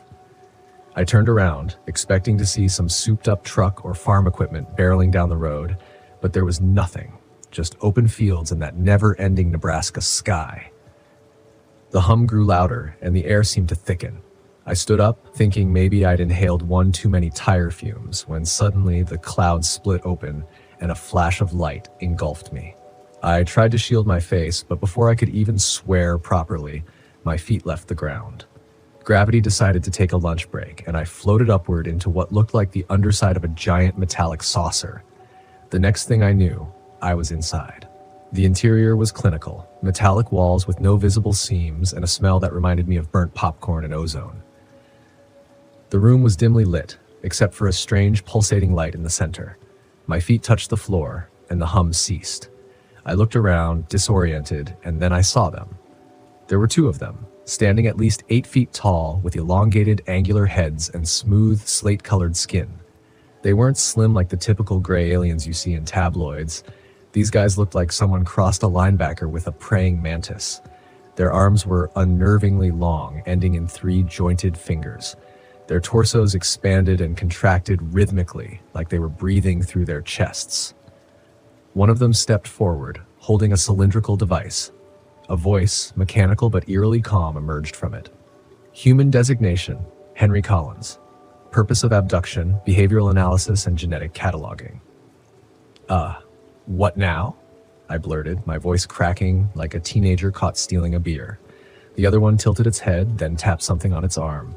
A projection materialized in the air, a 3-dimensional image of Earth spinning slowly. Around it were countless red dots. Data collection required for survival of collective. Your cooperation is mandatory. Yeah, no offense, but I'm not exactly in the mood to be poked and prodded, I said, taking a cautious step back. Also mandatory. That's rich, coming from someone who just yanked me out of a perfectly fine patch of gravel. The first alien adjusted the cylinder and a beam of light scanned me from head to toe. Resistance is inefficient.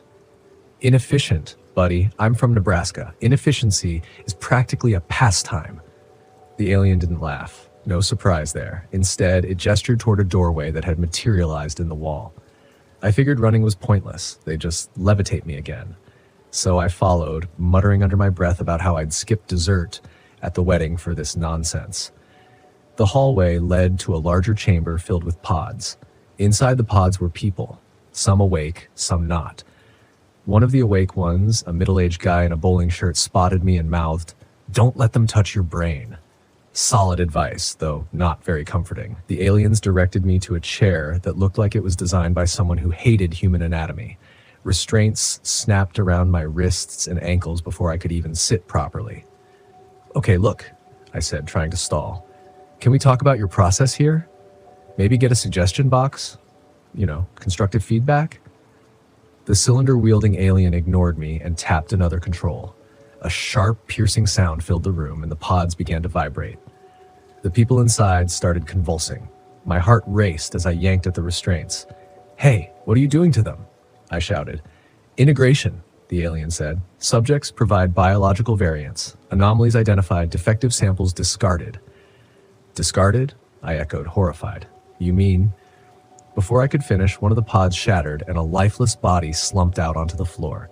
My stomach churned. They weren't just abducting. They were killing anyone they deemed defective. Fueled by panic and adrenaline, I twisted my wrist until it felt like it might snap and managed to slip free of one restraint. I yanked at the other, watching the aliens as they focused on their grotesque process.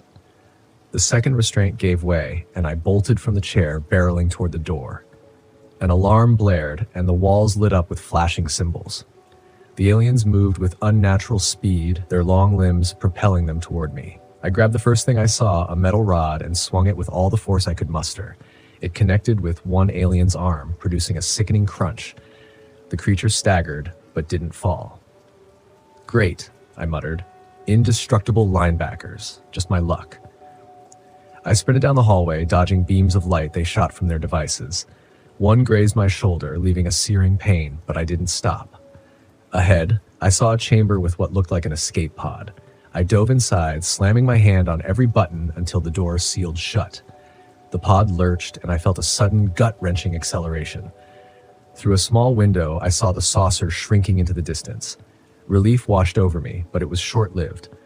A red light blinked on the console, accompanied by a robotic voice.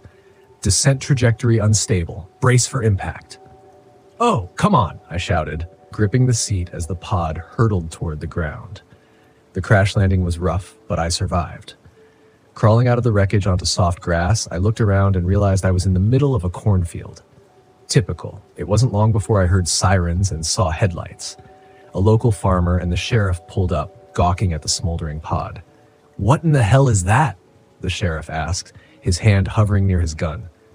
"Long story," I said, coughing. "Let's just say you're going to need more than a deputy for this one." The aftermath was chaotic. Authorities swarmed the area, cordoning off the site and taking me in for questioning. I told them everything, but their skepticism was thicker than molasses. It wasn't until they found the body from the pod, one of the abductees, that they started taking me seriously. Later, I overheard one of the scientists muttering about strange DNA patterns in the corpse, something about genetic modifications and alien engineering. I didn't stick around to hear more. I had enough nightmares to deal with. The last I heard, the government had whisked the pod and the body away to some undisclosed location. As for the aliens, I don't know if they'll be back. But one thing's certain, next time I'm bringing a tire iron and a shotgun. My name is Amelia Ross, and it was back in 2019 when I set off in my rickety RV toward the Smoky Mountains in Tennessee. I'd been meaning to make this trip for years, dreaming of peaceful evenings by a campfire, maybe some half-decent fishing and stargazing. My trusty mutt, Lulu, was about the only company I had left after a messy divorce and a career that went belly up. So there we were, just a woman, her dog, and the open road. Sounded good on paper. The first few days went smoothly. No phone calls, no work stress, just me and Lulu with the mountains rolling past. But on the third day, I pulled up into a secluded clearing I had scouted online, planning to stay there for the night. The place was dead quiet, and the air felt still, like the whole world had hit the pause button. A perfect spot, or so I thought. That night, as I was trying to get a fire going, I heard something that sounded like footsteps just beyond the tree line. I brushed it off as a deer or some other wildlife, maybe hoping it wasn't a bear. The footsteps would stop when I stopped moving, like whoever, or whatever it was had no interest in being discovered. I'd crack a joke, but it didn't exactly feel like a time for humor. The noises stopped around midnight, just as abruptly as they started.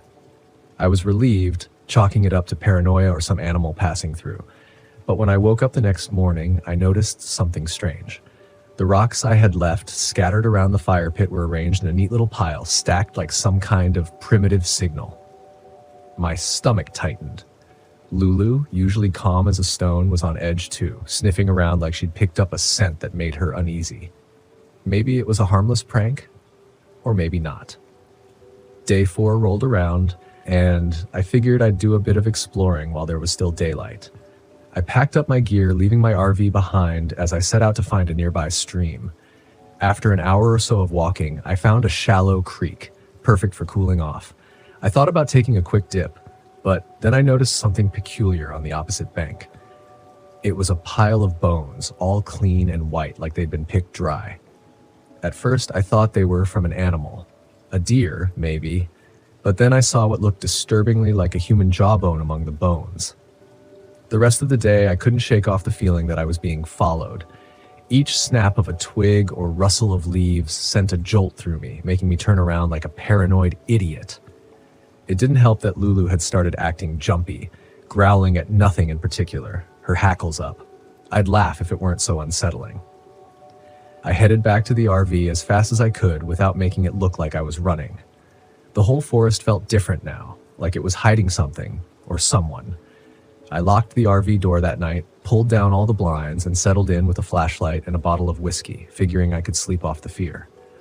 But around midnight, I heard it again, those footsteps. This time, they were closer, circling the RV. Deliberate, slow. My heart pounded so loud I was sure Lulu could hear it.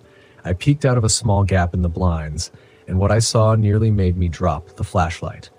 A man, pale and gaunt, was standing just a few yards away, his face turned toward the RV. He looked as if he hadn't seen sunlight in years, his skin almost translucent, with dark patches like bruises on his arms and neck. He had something in his hand, a large hunting knife, which he was tapping against his thigh in a steady rhythm. I swallowed hard and forced myself to stay still, hoping he'd go away if I didn't make a sound. But he didn't. He just kept standing there, staring at the RV like he could see through the walls. Then he started laughing, a low, humming chuckle that made my skin crawl. Lulu, bless her heart, stayed quiet but pressed against me, every muscle in her body tense. After what felt like hours, the man finally moved. He turned and walked back into the trees, leaving only his laughter echoing in the dark. I waited, every nerve in my body on high alert, but eventually I drifted off, too exhausted to stay awake any longer. The next morning I checked outside. There were fresh boot prints all around the RV, along with deep gouges in the dirt where he had dragged the knife. The rocks from my fire pit were scattered again. Only this time, they were arranged in a shape I couldn't quite recognize, like some strange symbol. I knew I had to leave, but my RV wouldn't start. It had been running fine all week, but now it was as dead as a doornail. I tried to radio for help, but all I got was static. It was like someone or something wanted me to stay. Panic started setting in, but I knew I couldn't lose my cool. I grabbed a small hatchet I'd packed and decided I'd hike out of there if it came to it. Lulu and I could cover a few miles to the nearest road. As I prepared to leave, I spotted something hanging from a nearby tree. It was a crude scarecrow made of sticks and what looked like animal fur, with a human skull perched on top. The jaw was missing, just like the one I'd seen by the creek. My gut twisted. This guy wasn't just out to scare me, he wanted to make sure I knew he was watching. Waiting. I didn't waste any more time. Lulu and I headed down the trail, sticking close to the path, moving as fast as we could. But the feeling of being followed never left me. I kept glancing over my shoulder, half expecting to see that man standing there with his knife. After a few hours of walking, I heard a voice calling my name. It was low, almost a whisper, but unmistakable. I couldn't tell where it was coming from, but it was close. Too close. My heart was pounding like a drum, but I forced myself to keep moving. Lulu was whimpering, pressing against my leg, clearly just as terrified. The voice kept calling, over and over, each time sounding a little closer. Then I saw him, standing on the trail ahead of us, grinning. His teeth were sharp, broken in places like he'd been gnawing on something hard. He raised his knife, pointing it at me like an invitation. "I'm going to find you, Amelia," he said, his voice raspy and guttural. "Ain't no one coming to save you." I swung my hatchet, keeping him at bay, and backed away, my heart hammering. He didn't flinch. He just stood there, grinning like he enjoyed the fear in my eyes. Then he lunged. I swung the hatchet hard, hearing a sickening crunch as it connected with his shoulder. He let out a low, guttural scream, but didn't stop. He kept coming, even with blood pouring down his arm. I ran, pulling Lulu with me, not looking back until we reached the edge of the clearing where the RV was parked. I could still hear his laughter echoing through the trees, fading as I reached the vehicle. Miraculously, the RV started up on the first try, as if it had been waiting for me. I didn't look back. I didn't want to see if he was standing there watching as I drove away. I floored it, heading straight for the nearest town, not stopping until I was miles away. When I finally reached a gas station, I stumbled out, barely able to speak. The attendant took one look at me and called the cops. A few hours later, after I had calmed down enough to explain what happened, they sent out a search party. They didn't find him, just the remains of that makeshift scarecrow and the symbols etched into the dirt. They told me he was probably some local recluse, maybe a deranged survivalist who'd gone off-grid. But the look in their eyes told me they didn't believe that. Not really. Last I heard, they found another body near that campsite, a missing hiker who'd been out there a few months before. His jawbone was missing too, and every now and then I hear rumors from other campers, stories about a pale man with a knife who calls their name out in the woods. I haven't been back to the Smokies since, and I don't plan to. My name is Grace Phillips, and this happened to me on June 12th, 1994. I had decided to take a week off from my job as a mechanic in Baltimore to do some solo camping. I'd bought a second-hand RV, nothing fancy, but it was my escape pod. I chose a spot in the Allegheny National Forest in Pennsylvania, a place far enough from the hustle and bustle, but close enough that I could get back if needed. I remember packing up the RV early in the morning, making sure I had enough supplies for the week: water, food, a few books, and my fishing gear. I wasn't much of a hunter, and I didn't own a gun. The most dangerous thing I expected to face was a raccoon trying to steal my food. I wasn't exactly a survivalist, just a guy looking to unplug for a bit. The drive took about 5 hours. I pulled into the campsite around noon, parked the RV, and set up. The spot was perfect, a small clearing surrounded by trees with a view of a nearby lake. There were a few other campers around, but they were scattered far enough that I felt alone. I spent the first day fishing, catching a couple of small bass and reading a bit. The weather was perfect, and I felt more relaxed than I had in months. That night, after a dinner of fresh fish and canned beans, I sat by the campfire, enjoying the quiet. I could hear the distant sounds of crickets and the occasional hoot of an owl. Around 10, I decided to call it a night. I doused the fire, locked up the RV, and climbed into bed. I slept well the first night, waking up with the sun. I spent the next couple of days exploring the area, hiking and fishing. I ran into a few other campers, exchanging nods and small talk, but mostly kept to myself. It was on the third night that things started to get strange. I was sitting by the fire, enjoying a beer, when I heard rustling in the bushes behind the RV. At first, I thought it was just a deer or some other animal, but the sound was heavier, more deliberate. I stood up and called out, "Who's there?" But there was no response. I grabbed my flashlight and shined it toward the noise, but saw nothing, just trees and darkness. I shook it off and went back to my seat, but the uneasy feeling lingered. I finished my beer and decided to head to bed early. I made sure everything was locked up tight before crawling into bed. That night, I woke up around 3 a.m. to a strange sound, a low, rhythmic thumping. It was coming from outside, near the rear of the RV. My heart started to race as I lay there, listening. Thump, thump, thump. I got out of bed slowly, trying not to make any noise. I peeked through the small window at the back, but it was too dark to see anything. The thumping continued, steady and relentless. I debated going outside to check it out, but decided against it. Instead, I grabbed my pocket knife and sat on the edge of the bed, waiting. After what felt like hours, the noise stopped. I stayed awake, listening for any other sounds, but everything was quiet again. Eventually, I drifted back to sleep, the knife still in my hand. The next morning, I found a series of deep, parallel scratches on the back of the RV near the storage compartment. They were too high up to be made by any animal I could think of. My mind raced with possibilities, but I forced myself to stay calm. Maybe it was some kind of prank.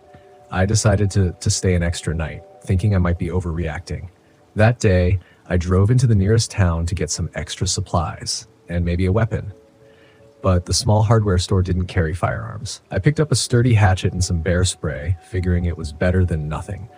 The guy behind the counter, a wiry old man named Hank, gave me a curious look when I asked about guns. "Don't get many folks asking for guns out here," he said. "You sure you're okay?" "Yeah, just had a weird night. Probably nothing," I replied, trying to sound nonchalant. "Well, if you need help, there's a ranger station about 10 miles up the road. Ranger's name is Joe. Good guy." "Thanks, I'll keep that in mind." I headed back to the campsite, the unease gnawing at me. I spent the day close to the RV, chopping wood and trying to distract myself. As night fell, I built a larger fire than usual, the hatchet and bear spray within arm's reach. Around midnight, the thumping started again. This time, it was louder, more insistent. I grabbed the hatchet and stepped outside, my heart pounding. The fire cast long shadows, and I could see movement at the edge of the clearing. "Who's there?" I shouted, my voice shaking. The movement stopped for a moment. Everything was still. Then, out of the darkness, a figure emerged. It was tall, impossibly tall, with long limbs and a gaunt face. Its eyes glowed faintly in the firelight, and its mouth twisted into what I can only describe as a smile. I froze, my mind struggling to comprehend what I was seeing. The creature took a step forward, and I stumbled back, nearly dropping the hatchet. It made no sound, just kept advancing, slowly. "Stay back," I yelled, raising the hatchet. The creature paused, tilting its head as if curious. Then, with a sudden burst of speed, it lunged at me. I swung the hatchet wildly, connecting with its arm. It let out a screech, a high-pitched, bone-chilling sound, and recoiled. I took the opportunity to run, scrambling back into the RV and slamming the door shut. I could hear it outside, scratching at the door and walls. I fumbled with the keys, starting the engine. The RV roared to life, and I floored it, tearing out of the campsite and down the dirt road. My hands were shaking, my mind racing. What the hell was that thing? I didn't stop until I reached the ranger station Hank had mentioned. I banged on the door, shouting for help. A tall, burly man in a ranger's uniform opened the door, looking alarmed. "Calm down, son. What happened?" I tried to explain, my words tumbling over each other. Ranger Joe listened, his face growing more serious with each word. He stepped outside, looking at the scratches on the RV. "We need to get you inside now," he said, his voice steady but urgent. We went inside, and he locked the door behind us. I noticed he had a rifle slung over his shoulder. "What did you see?" he asked, his tone grave. I described the creature, every detail I could remember. Joe listened, nodding slowly. "You're not the first to see it," he said finally. "We call it Kith. It's been around these parts for as long as anyone can remember. Usually keeps to itself, but sometimes." He trailed off, staring out the window into the darkness. I felt a chill run down my spine. This was real. This thing was real. "What do we do?" I asked, my voice barely above a whisper. "We wait. It usually doesn't follow this far, but we stay vigilant. If it comes, we're ready." We sat in silence, the weight of the situation pressing down on us. Hours passed, and dawn finally broke. The creature, Kith, didn't show up. Joe helped me patch up the RV, and I decided to cut my trip short. As I drove away from the forest, I couldn't shake the feeling of being watched. Every shadow seemed to hide something. Every sound made me jump. I got back to Baltimore and went straight to a pawn shop, buying a shotgun. I never went camping alone again. Years later, I still think about that night. I never told anyone else, figuring they'd think I was crazy. But I know what I saw, and I know that Kith is still out there in the deep, dark woods, waiting. So if you ever find yourself in the Allegheny National Forest, be careful. Stay alert, because some things in this world are beyond our understanding, and some stories are best left untold. I hadn't planned on staying at Stillwater Grove. The campground wasn't even marked on my map, just a small patch of green near the edge of Shawnee National Forest. But as I drove down the empty forest road, I saw the sign, old weathered wood with the words Stillwater Grove Campground carved into it. It felt like an invitation, one I couldn't resist. I'd been on the road for weeks, photographing wildlife for a personal project I'd picked up after quitting my job. The last few months had been a blur of long drives, lonely campsites, and an overwhelming need to be anywhere but back in the city. I didn't miss my corporate job or my ex. What I did miss was the feeling that I knew what the hell I was doing with my life. Stillwater Grove seemed perfect, quiet, isolated, and right by the lake. It would give me the break I needed, some peace before heading back into the real world. When I pulled into the campsite, the late afternoon sun cast long shadows across the grove. The air was still, the only sound being the gentle lapping of water against the shore. A single RV sat on the far side of the campground, a distant figure moving near it. Otherwise, it was just me. I parked my RV near the edge of the lake, the water glistening under the fading light. After setting up camp, I grabbed my camera and headed toward the shore, hoping to catch the sunset. As I stood there, framing the perfect shot, a voice startled me. "Beautiful, isn't it?" I turned to see a woman standing a few feet away, her face half in shadow. She had an otherworldly kind of beauty, pale skin, long dark hair, and eyes that seemed to take in everything. "Yeah," I replied, lowering my camera. "It's peaceful." She smiled. "It always is here. I'm Ellie, by the way." "Nick," I said, shaking her outstretched hand. Her skin was cold, like she'd been standing in the shade for too long. "You camping here too?" "For a little while," she said, her voice soft. "I come here every now and then. Can't stay away." Her words sent a shiver down my spine, though I couldn't explain why. I wasn't used to talking to people much anymore. The solitude had become my comfort zone, and something about Ellie felt out of place. You here for the fishing? I asked, trying to make small talk. She shook her head. No, just the lake, the quiet. We stood in silence for a moment, watching the sun sink behind the trees. The sky turned shades of pink and orange, the water reflecting the colors like a mirror. I raised my camera, snapping a few shots, and when I looked back, Ellie was gone. Just like that. I glanced around, but there was no sign of her. The other RV was still parked at the far end of the grove, but there was no movement. I chalked it up to her being quick on her feet, though it left me feeling oddly unsettled. That night, I couldn't sleep. The wind had picked up, making the trees outside rustle against each other like whispered secrets. I rolled over in bed, trying to find a comfortable position, but something felt off. The RV was too cold, colder than it should have been. I checked the thermostat, but everything seemed normal. Still, the chill lingered. I grabbed a blanket and tried to force myself to sleep. That's when I heard it. A faint sound, barely audible at first, like a woman's voice carried on the wind. I sat up, listening, but it was gone. Just my imagination, I thought. Long days alone in the woods will do that to you. But then I heard it again. This time it was clearer, a soft, melodic humming coming from outside. I climbed out of bed, grabbing my flashlight. My breath fogged up in the cold air as I stepped outside the RV, scanning the campsite. Nothing. Just the stillness of the lake and the trees swaying gently in the wind. But the humming persisted, coming from near the water's edge. I walked toward the shore, the beam of my flashlight dancing over the ground. And that's when I saw her. A woman in white, standing at the edge of the lake, her back to me.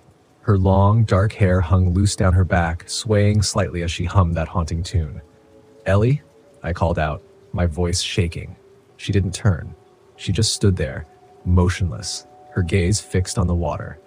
Something about the way she stood, so still, so rigid, set my nerves on edge. I took a step closer, the flashlight illuminating her pale figure, but as soon as the light touched her, she vanished. I blinked, stunned. 1 second. Second, she'd been there, and the next, she was gone. The water rippled where she'd been standing, but otherwise the lake was empty. I backed away, my heart pounding in my chest. What the hell was that? I hurried back to the RV, locking the door behind me. My breath came in quick, shallow gasps. My hands were shaking. I didn't believe in ghosts or supernatural nonsense, but what I'd seen, it wasn't right. I had seen her. I knew I had. I spent the rest of the night wide awake, staring at the ceiling and trying to rationalize what had happened. But no matter how hard I tried, I couldn't shake the image of that woman standing by the lake. The next morning, I found Ellie near the grove, sitting by a small campfire. She smiled when she saw me, though her smile didn't quite reach her eyes. Rough night? She asked, as if she already knew. Yeah, I said, sitting down across from her. I saw something last night. A woman by the lake. I thought it was you, but she wasn't there when you got close. Ellie finished, her voice calm. Too calm. The Lady of Stillwater. The what? I asked, feeling a chill run through me. Ellie looked at me, her eyes dark and hollow. She's been here for a long time. Longer than the campground, longer than the trees. She drowned in the lake, or so the story goes. Some say she was waiting for someone. Her lover, I think, but he never showed. I stared at her, my stomach twisting. You're telling me she's a ghost? Ellie shrugged. Call it what you want, but she's real. And now that you've seen her, she won't let you go. I laughed, though it came out shaky. That's insane. Is it? Ellie asked, her gaze locking onto mine. You saw her. You know she's real. I opened my mouth to argue, but the words died in my throat. I had seen her, and it hadn't been a trick of the light or my imagination. Something had been there, something that shouldn't have been. What does she want? I asked quietly. Ellie's eyes flicked toward the lake. She wants what she's always wanted, to take someone with her into the water. That night, the sound started again. At first, it was the soft humming drifting through the night air. Then the splashing, gentle, rhythmic, like someone wading through the water. I lay in bed, my heart racing, my body tense. I didn't want to go outside. I didn't want to see her again. But the pull was stronger this time. A strange compulsion tugged at me, drawing me toward the lake. I tried to fight it, to stay in the RV, but my legs moved on their own, carrying me outside into the cold night air. The lake was calm, reflecting the pale moonlight. And there she was, standing in the water, her white dress billowing around her as if moved by an unseen current. "Come to me," she whispered, her voice soft but clear. "Please, come." I took a step forward, my body moving against my will. The water lapped at my shoes, and I could feel the cold seeping into my skin. "Come with me," she said again, her voice almost pleading now. "I've waited so long." I fought to resist, to break free from whatever force was drawing me in. But my feet kept moving, the water now up to my knees, freezing cold. I could feel the pull of the lake, the weight of the water dragging me down. Suddenly, a hand grabbed my arm, yanking me back with such force that I stumbled onto the shore. Ellie stood beside me, her face pale, her grip strong. "You have to leave," she said, her voice urgent now, "before it's too late." I looked back at the lake, but the woman was gone. The water was still, as if nothing had happened. "What the hell is happening?" I gasped, my breath coming in shallow bursts. Ellie's expression was grim. "She's marked you now. If you stay, she'll take you. You have to go." I didn't argue. I packed up my things, my hands shaking, adrenaline coursing through my veins. Within minutes, I was back in the RV, starting the engine and pulling out of the campsite as fast as I could. As I drove away, I glanced in the rearview mirror. Ellie stood at the edge of the grove, watching me go, her face unreadable, and behind her, just barely visible in the mist, was the Lady of Stillwater, her pale eyes following me, waiting for me to return. I didn't look back again. My name is Alexander Hughes, and I was 38 years old when this happened in October 2021. I'm a freelance writer, mostly covering travel and folklore. I've spent years chasing stories, driving my RV from one place to the next, always chasing inspiration, or maybe just running away.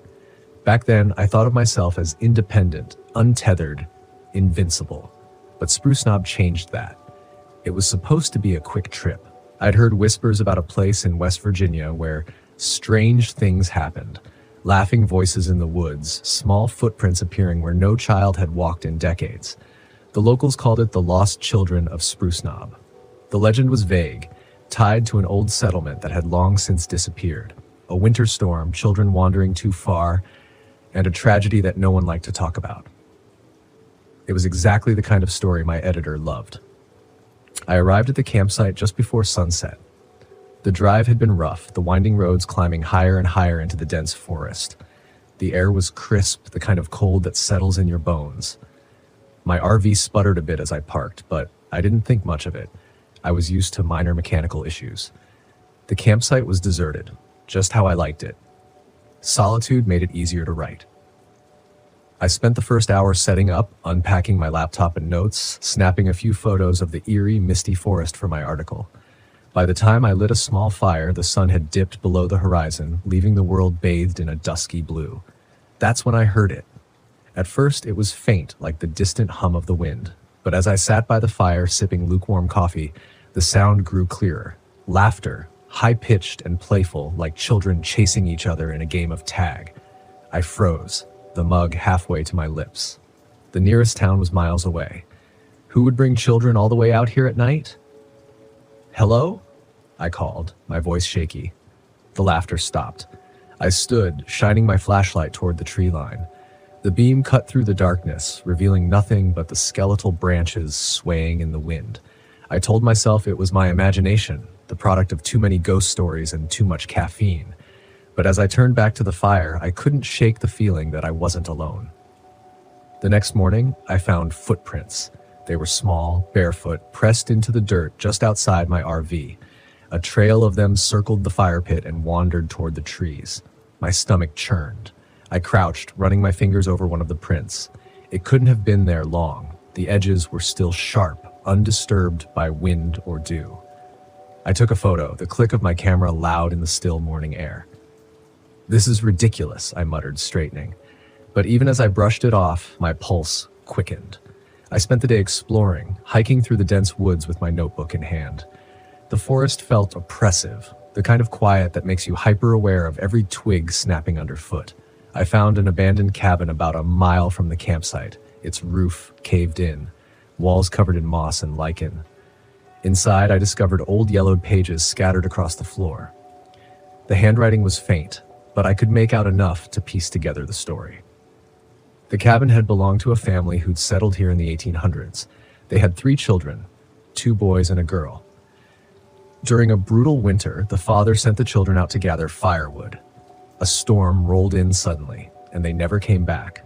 Their bodies were never found, and the parents were said to have gone mad with grief. I shivered, hugging my coat tighter. The pages felt heavy in my hands, the words pressing into my mind like a weight. That night, the laughter returned. It started faintly, just like before, but this time it was accompanied by something else, a tapping sound. At first, I thought it was the wind rattling the RV, but then it grew more deliberate. Tap, tap, tap, like small fingers drumming against the window. I didn't want to look. Every instinct screamed at me to stay hidden under my blanket, to pretend I didn't hear it. But curiosity is a terrible thing. Slowly, I slid out of bed and crept toward the window. The fog outside was thick, swirling like smoke, but through it, I saw a shape, a small figure standing just beyond the fire pit. My breath caught. It was a little girl, no older than 7, with long hair tangled around her face. Her dress was ragged, her bare feet pale against the damp earth. She stood perfectly still, her head tilted as if waiting for me to step outside. I backed away from the window, my heart pounding. "Nope," I whispered. "No way." The tapping stopped. When I finally worked up the courage to look again, she was gone. The next morning, my RV wouldn't start. I turned the key over and over, but the engine just coughed and sputtered. The battery was fine, the fuel gauge full. I had no explanation. "Great," I muttered, slamming the steering wheel. Just great. There was no cell service, no way to call for help. I was stranded. Determined to distract myself, I decided to hike back to the cabin. Maybe I could find more of the journal pages, something to help me understand what was happening. But as I neared the cabin, the forest seemed darker, the air colder. I found the doll on the trail. It was old, its fabric faded and torn, one button eye missing. It hadn't been there the day before. I hesitated, staring at it. Something moved in the corner of my vision, a flicker of motion among the trees. I turned sharply, but there was nothing there. "Alexander," a voice whispered. I spun around, my pulse racing. "Alexander." It was a child's voice, soft and pleading, coming from deeper in the woods.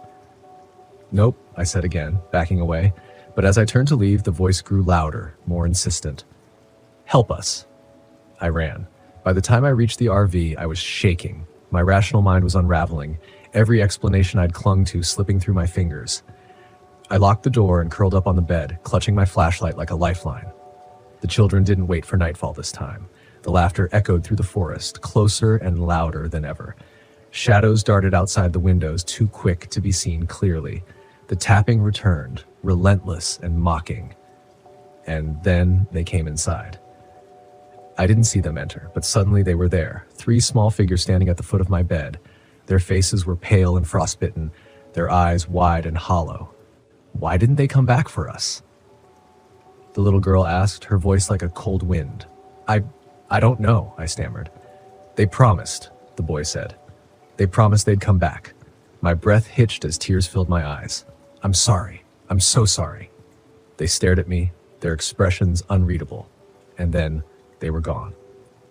The next morning, I knew what I had to do. I gathered firewood and built a small pyre near the cabin. I placed the doll on top, along with an offering of food and a scarf I found in my RV. Lighting the fire, I whispered a prayer, not to any god I knew, but to the lost children. "I hope this helps," I said, my voice cracking. "I hope it guides you home." The air grew still, the forest holding its breath. For a moment, I thought I'd failed. But then the fire flared, a brilliant golden light that chased away the shadows. The fog lifted. The forest seemed quieter, calmer. When I returned to the RV, it started on the first try. I never wrote the article. Some stories aren't meant to be told, and some wounds aren't meant to be reopened. But I left Spruce Knob with a strange sense of peace, as if the children had finally found their way, and maybe, in some small way, so had I. My name is Zoe Richardson, and I was 39 years old when I decided to abandon my city life and embrace the solitude of the wild. This happened in the spring of 2024, deep in the remote expanse of Monongahela National Forest in West Virginia. I had traded the chaos of my old life, a grueling tech job and a breakup that left me hollow, for the tranquility of the Appalachian wilderness. At least, that's what I thought I'd find. I had heard whispers about Black Hollow, an isolated area nestled near Cheat Mountain, but they were just that, whispers. Locals at the last gas station warned me about strange happenings in the hollow, but I chalked it up to small-town superstition. I wanted quiet, not ghost stories. My RV, modest but reliable, became my sanctuary. Equipped with solar panels and enough supplies to last a week, I parked at the edge of the hollow and planned to spend my days hiking and journaling. The first few hours were serene, just the sounds of chirping birds and the rustle of leaves in the breeze. But by sunset, the forest had changed. The first sign was the silence. It was as if someone had flipped a switch, muting every bird and every insect. I paused mid-step on my way back to the RV, my boots crunching against the gravel road, the only sound. A chill crawled up my spine, but I shook it off. Solitude does strange things to the mind. As I prepared dinner that evening, the quiet pressed against the walls of the RV. I tried turning on my solar-powered lights, but they flickered weakly before going out entirely. A malfunction, I thought. I could fix it tomorrow. I used a flashlight instead, its narrow beam making the shadows seem alive. I was climbing into bed when I heard it, my own voice, faint and far away, calling out from the woods. Help! Someone help me! I froze, my heart hammering. It sounded distorted, like a bad recording, but it was unmistakably me. I grabbed my flashlight and swung the beam toward the trees outside the window. Nothing. The voice came again, weaker this time. I thought about venturing out, but my instincts screamed at me to stay inside. I locked the door and spent a restless night listening to the silence. The next morning I met Maya Carter, a hiker in her mid-20s with a backpack nearly her size. She startled me as I was adjusting my solar panels. Her bright smile clashed with the uneasy mood of the forest. "Hey there," she said. "Didn't expect to see anyone else out here. Most people avoid this place." "I'm Zoe," I said, extending a hand. "What brings you to Black Hollow?" She explained that she was researching Appalachian folklore for her podcast. Her excitement was infectious, though I found her curiosity a little reckless. When I mentioned the strange silence and the voice, she brushed it off. "Classic auditory hallucination," she said. "Isolation plays tricks on you." That afternoon, we crossed paths with Chris Bennett, a park ranger who seemed to materialize out of the trees. He was gruff and weathered, his sharp eyes scanning the forest like he expected it to attack. "You shouldn't be here," he said bluntly. "Black Hollow isn't safe." "What do you mean?" Maya asked, her curiosity piqued. Chris hesitated, then sighed. "There's something wrong with this place. Call it folklore, call it whatever you want, but people disappear here. I've seen things I can't explain, figures that shouldn't exist. If you're smart, you'll pack up and leave." I should have listened, but pride and curiosity held me back. That night, the forest came alive with terror. Maya and I had set up camp together when the first signs appeared. We found tracks, elongated footprints too large to be human but shaped like no animal I'd ever seen. They circled the RV and led off into the woods, vanishing mid-trail. Maya snapped photos, excited about the evidence, while I felt an icy weight settle in my chest. Later, as we sat by the fire, Maya gasped. "Zoe," she whispered, pointing. At the edge of the clearing stood a figure, me. It looked like me, down to the jacket I was wearing, but its proportions were wrong. Its limbs were too long, its head tilted unnaturally. The firelight reflected off its eyes, 2 pinpricks of glowing yellow. It didn't move, just stared. "What the hell is that?" Maya whispered. Before I could respond, the thing vanished into the trees, its departure marked by a guttural growl that made my stomach churn. We retreated into the RV, locking the door and killing the lights. The creature prowled outside all night, scratching at the walls and whispering in our voices. By morning, Chris found us, his face grim. "It knows you're here now?" he said. "What is it?" I asked, my voice shaky. "Locals call it a skinwalker," Chris said. "It's tied to this land, ancient and vengeful. It thrives on fear, on driving people mad. You can't kill it, but you might be able to keep it at bay." His plan involved fire. We would build a ring of flames around the RV and hold our ground until dawn. "But it won't like that," Chris warned. "It'll fight back." That night, the forest seemed to breathe, the wind carrying voices and the sound of snapping branches. As we lit the fire, the skinwalker revealed its full horror. It no longer bothered with disguises. It stalked the edge of the flames as a grotesque hybrid of man and beast, its face twisted into a permanent snarl. It growled, low and menacing, before lunging at the barrier, only to recoil with a shriek. It didn't stop. It circled the fire endlessly, its form shifting from human to animal to something unrecognizable. The sight was maddening, and I fought to keep my focus. Then it changed tactics. "Zoe," it called in Maya's voice. "It's me. I'm hurt. Please help." I looked at her, huddled beside Chris, pale and shaking. "Don't listen," she whispered. Chris suddenly stood, his face blank. "It's calling me," he muttered. "Chris, no." I grabbed his arm, but he shook me off and stepped into the dark. The skinwalker pounced, its claws tearing into him as he screamed. Maya and I watched in horror, unable to do anything. By dawn, the forest was silent again, and the creature was gone. We stumbled back to the edge of the hollow, Chris's sacrifice heavy on our shoulders. His warning stayed with me. Some places aren't meant for us. I abandoned my RV and left Black Hollow, vowing never to return.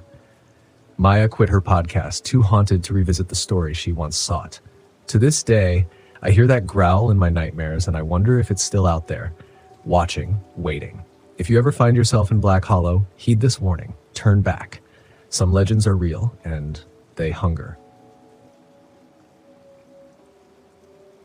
My name is Owen Bell, and it was back in 2019 when I set off in my rickety RV toward the Smoky Mountains in Tennessee. I'd been meaning to make this trip for years, dreaming of peaceful evenings by a campfire, maybe some half-decent fishing and stargazing with my trusty mutt, Lou. Lou was about the only company I had left after a messy divorce and a career that went belly up. So there we were, just a man, his dog, and the open road. It sounded good on paper. The first few days went smoothly. No phone calls, no work stress, just me and Lou with the mountains rolling past. But on the third day, I pulled up into a secluded clearing I'd scouted online, planning to stay there for the night. The place was dead quiet, and the air felt still, like the whole world had hit the pause button. A perfect spot, or so I thought. That night, as I was trying to get a fire going, I heard something that sounded like footsteps just beyond the tree line. I brushed it off as a deer or some other wildlife, maybe hoping it wasn't a bear. The footsteps would stop when I stopped moving, like whoever or whatever it was had no interest in being discovered. I'd crack a joke, but it didn't exactly feel like a time for humor. The noises stopped around midnight, just as abruptly as they'd started. I was relieved, chalking it up to paranoia or some animal passing through. But when I woke up the next morning, I noticed something strange. The rocks I'd left scattered around the fire pit were arranged in a neat little pile, stacked like some kind of primitive signal. My stomach tightened. Lou, usually calm as a stone, was on edge too, sniffing around like he'd picked up a scent that made him uneasy. Maybe it was a harmless prank, or maybe not. Day 4 rolled around, and I figured I'd do a bit of exploring while there was still daylight. I packed up my gear, leaving my RV behind as I set out to find a nearby stream. After an hour or so of walking, I found a shallow creek, perfect for cooling off. I thought about taking a quick dip, but then I noticed something peculiar on the opposite bank. It was a pile of bones, all clean and white, like they'd been picked dry. At first, I thought they were from an animal, a deer, maybe, but then I saw what looked disturbingly like a human jawbone among the bones. The rest of the day, I couldn't shake off the feeling that I was being followed. Each snap of a twig or rustle of leaves sent a jolt through me, making me turn around like a paranoid idiot. It didn't help that Lou had started acting jumpy, growling at nothing in particular, his hackles up. I'd laugh, if it weren't so unsettling. I headed back to the RV as fast as I could without making it look like I was running. The whole forest felt different now, like it was hiding something, or someone. I locked the RV door that night, pulled down all the blinds, and settled in with a flashlight and a bottle of whiskey, figuring I could sleep off the fear. But around midnight, I heard it again, those footsteps.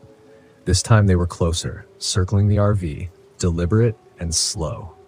My heart pounded so loud I was sure Lou could hear it. I peeked out of a small gap in the blinds, and what I saw nearly made me drop the flashlight.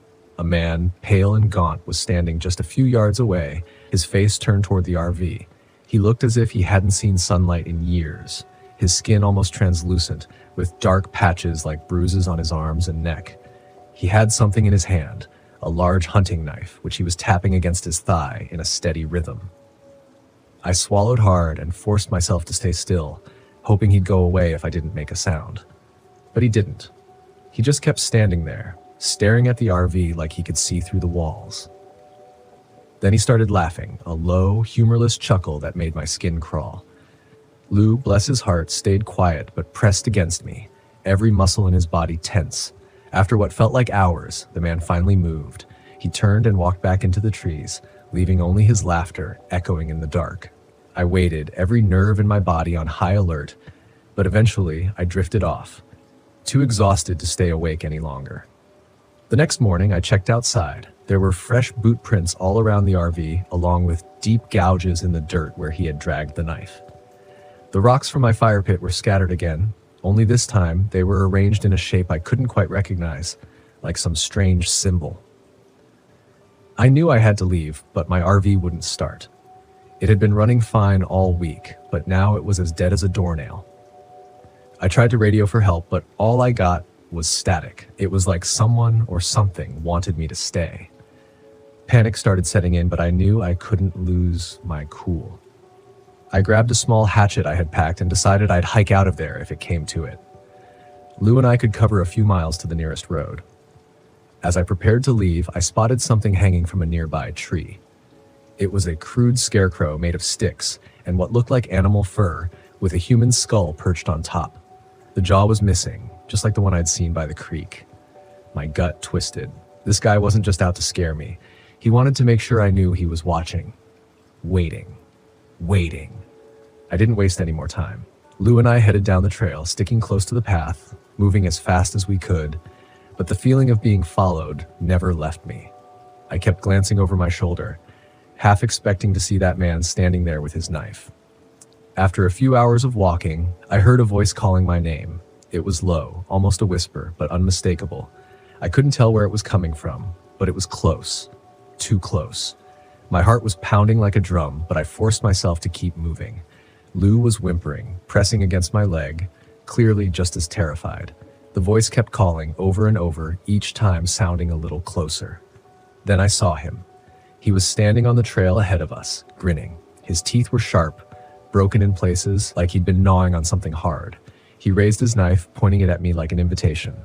"I'm going to find you, Owen," he said, his voice raspy and guttural. "Ain't no one coming to save you." I swung my hatchet, keeping him at bay, and backed away, my heart hammering. He didn't flinch. He just stood there, grinning like he enjoyed the fear in my eyes. Then he lunged. I swung the hatchet hard, hearing a sickening crunch as it connected with his shoulder.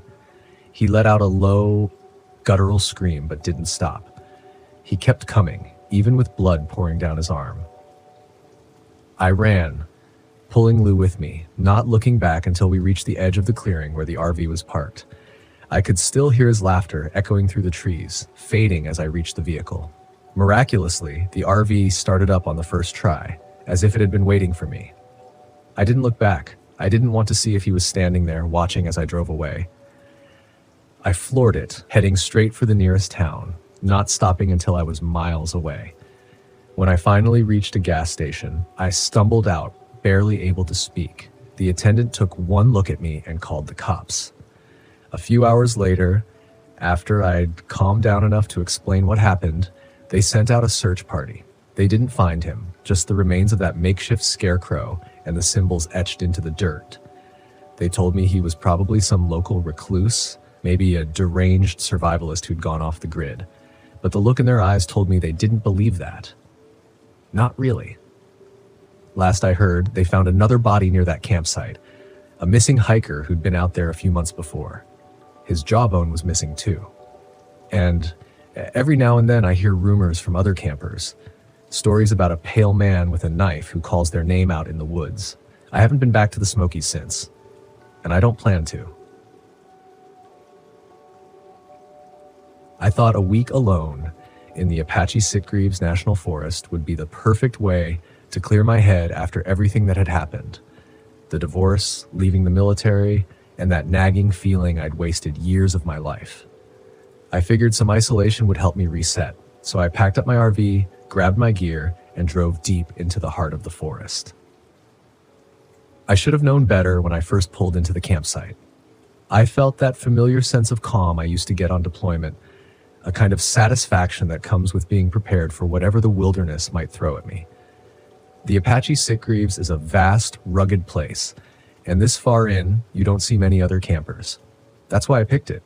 No people, no distractions, just the forest, my RV, and my thoughts. I set up camp quickly, parking the RV at the edge of a tree line overlooking a deep ravine. The view was incredible, the trees spread out like a sea of green with the sun dipping low, casting long shadows over the land. I spent the first day hiking, snapping a few photos of the landscape and trying to relax. By nightfall, the temperature dropped sharply, but I welcomed the cold. It felt like the world was trying to numb me, erase the pain I'd been carrying since Rachel left. I lit a small fire, sat by it, and let the quiet settle in. That's what I wanted after all, but the silence felt different out here. It wasn't peaceful, it was watchful. The first night passed uneventfully, but something woke me around 3 a.m. I sat bolt upright, listening. There it was again, a sound just outside the RV. It wasn't the usual rustle of wildlife or the distant call of an owl. No, this was different. Slow, deliberate footsteps.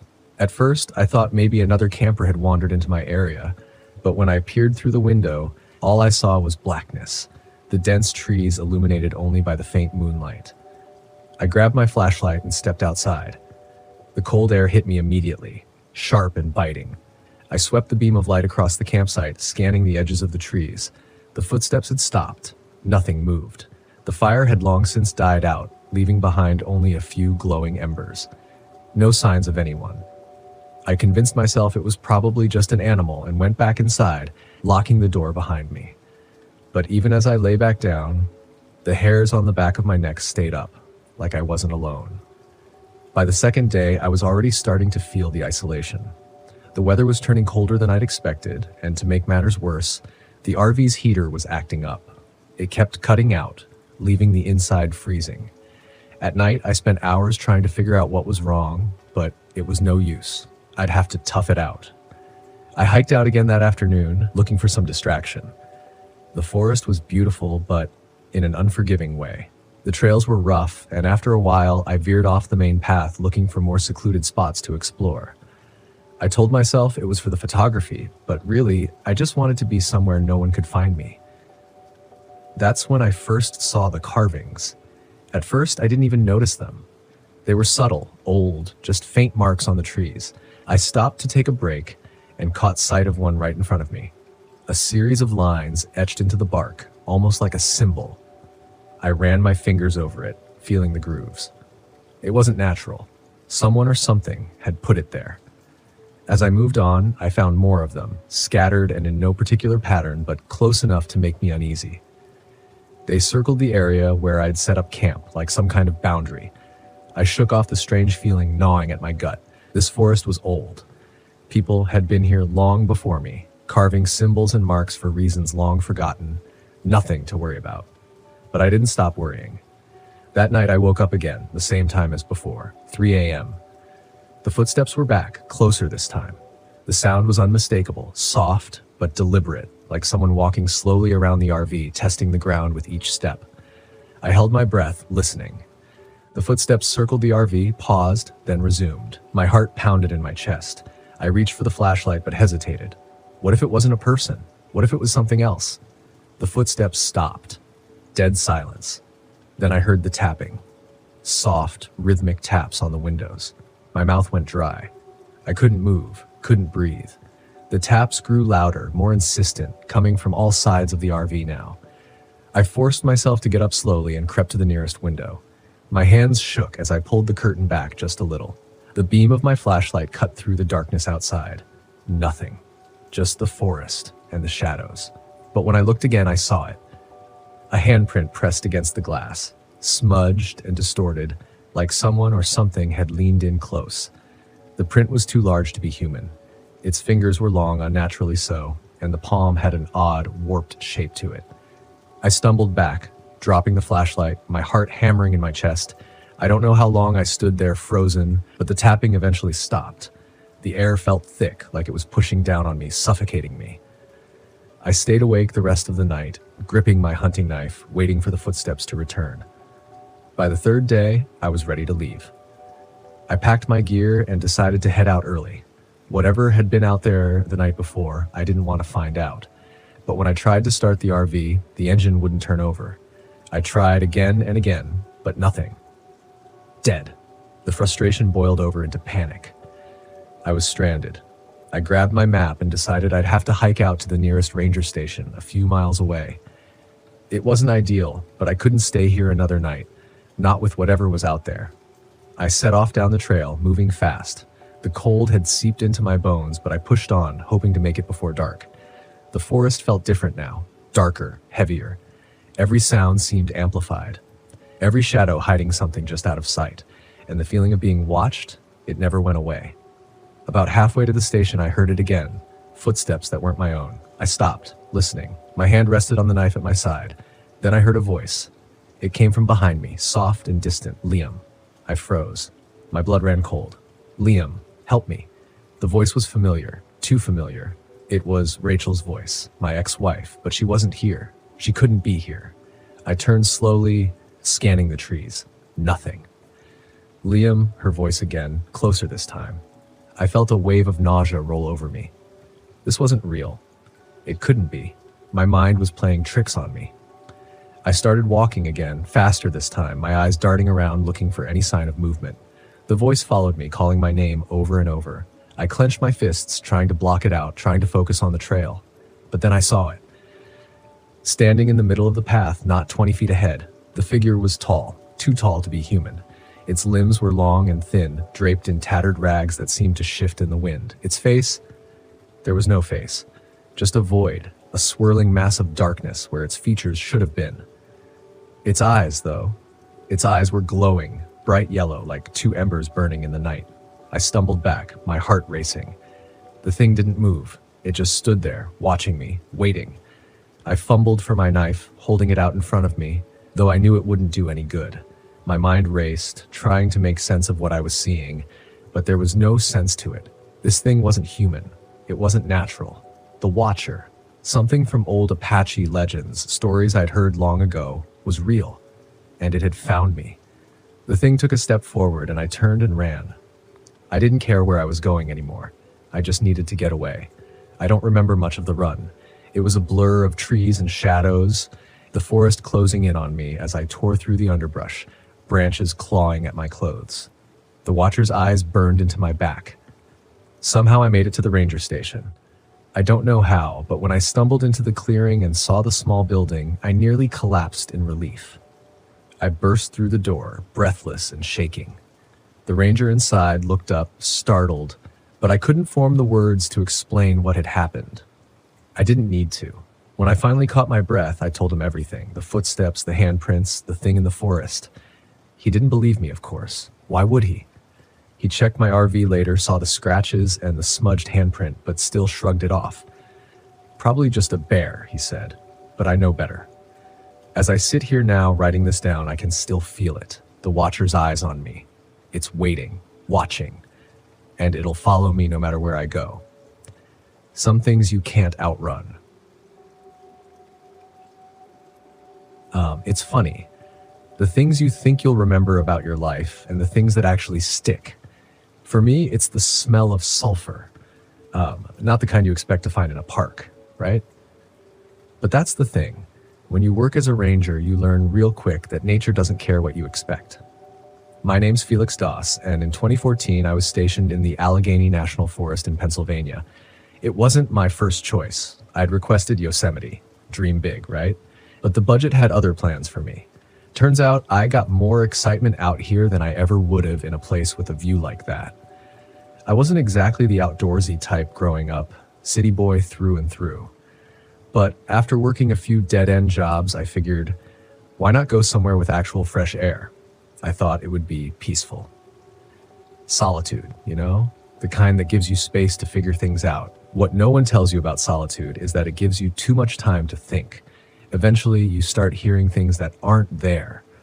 Or worse, you hear things that are there. I was on patrol that day, the same route I'd taken dozens of times, hiking the trails, checking the campsites, making sure no one was burning down the forest. I had one of those old walkie-talkies clipped to my belt.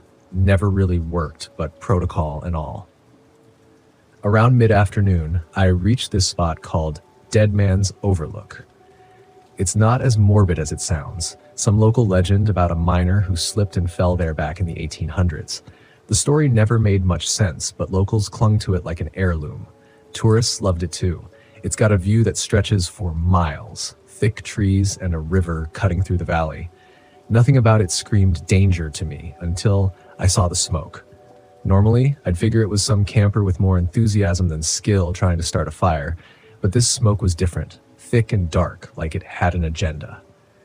I picked up the pace, my boots crunching on the dirt path, and radioed back to the station. No reply, of course. When I got closer, the air changed. That sulfur smell hit me hard, like the world had gone rotten. I remember thinking, what the hell is someone burning out here? I followed the scent, more out of curiosity than duty at that point, and it led me to this clearing I didn't recognize.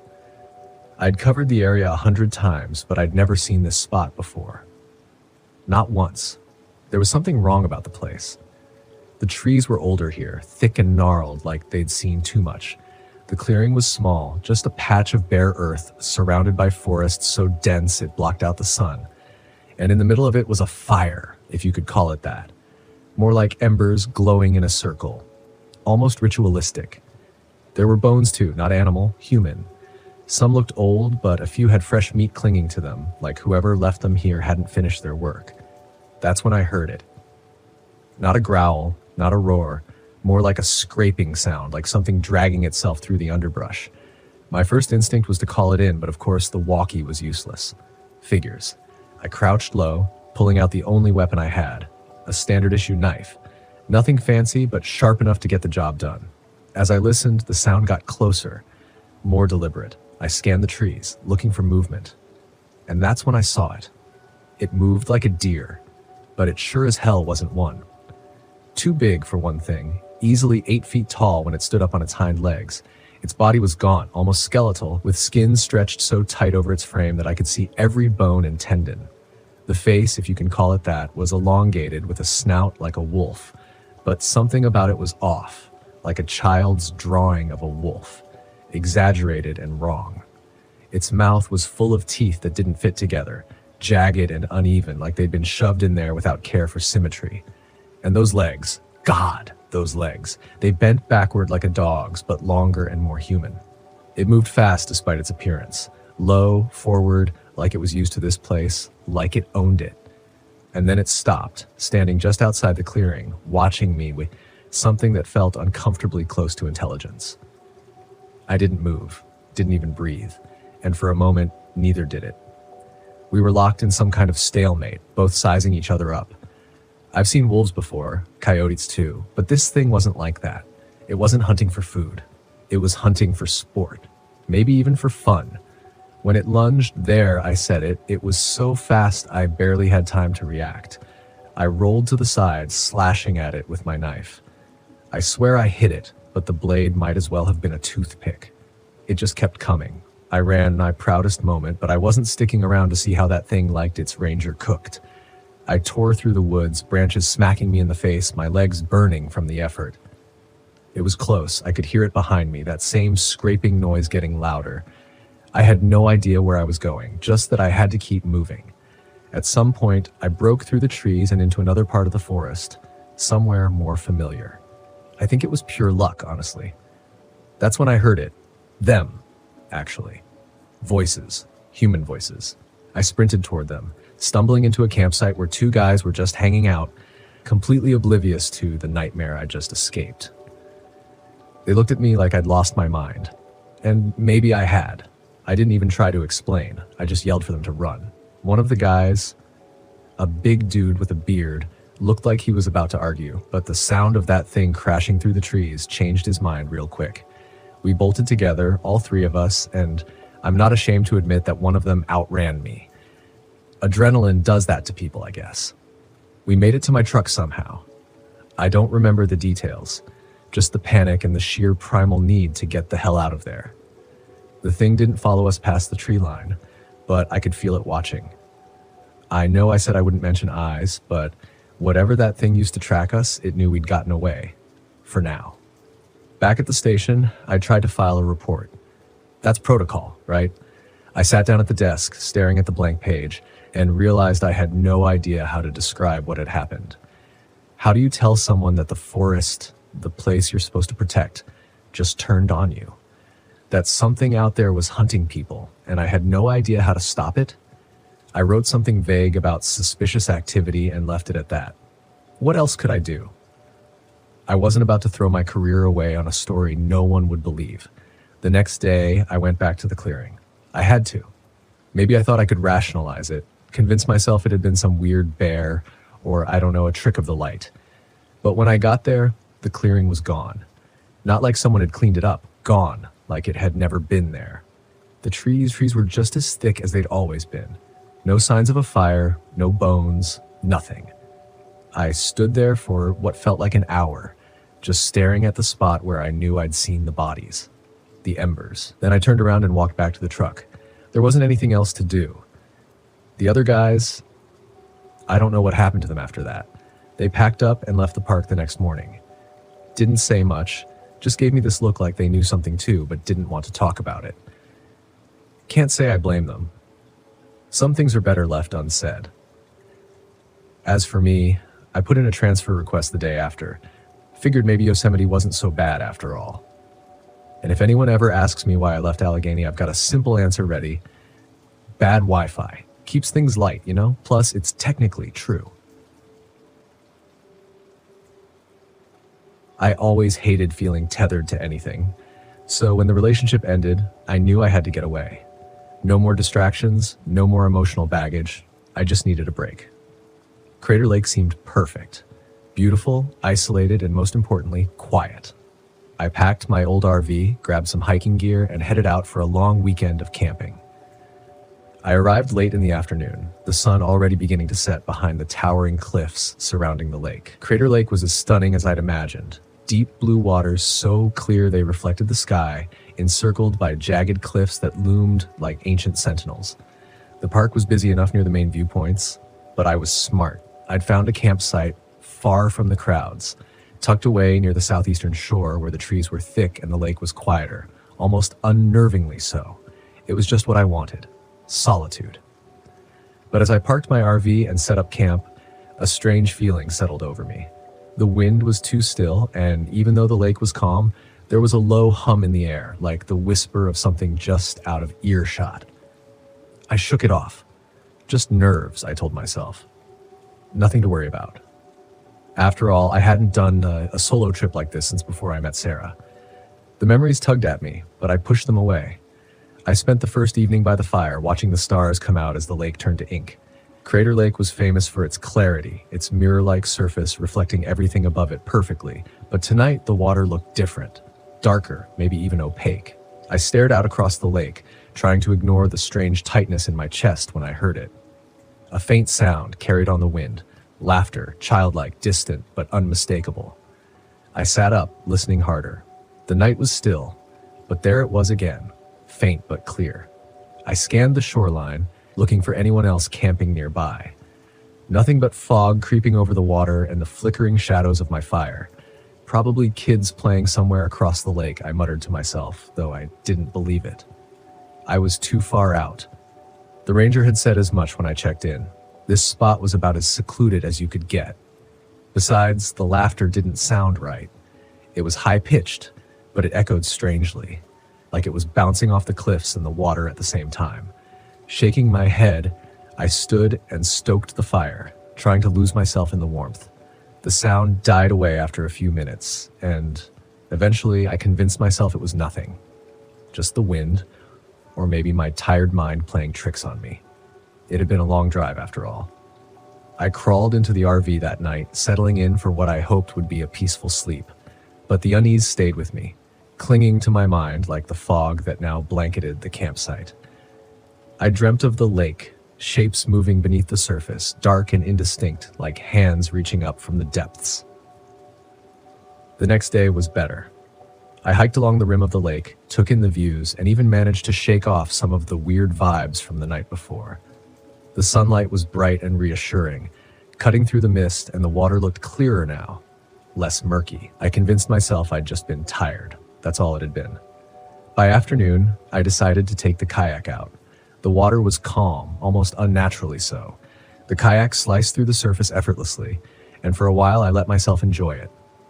The silence of the lake was peaceful, broken only by the soft splash of my paddle. Then the ripples started. At first, they were small. Nothing more than the gentle rocking of water disturbed by a fish, maybe. But as I moved farther out, the ripples became more pronounced. They seemed to come from nowhere, disturbing the otherwise glassy surface of the lake. I stopped paddling, staring at the water, trying to figure out where they were coming from. There was nothing, no fish, no breeze, no sign of anything that could cause the water to move like that. But the ripples were there, spreading out from somewhere beneath the kayak. That's when I saw it.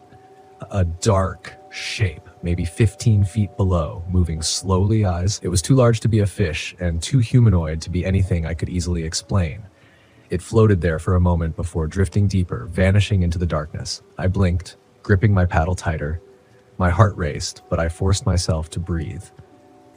Maybe it was a log, I reasoned, or some weird optical illusion. I was looking through layers of water, after all, and who knew how light refracted down there?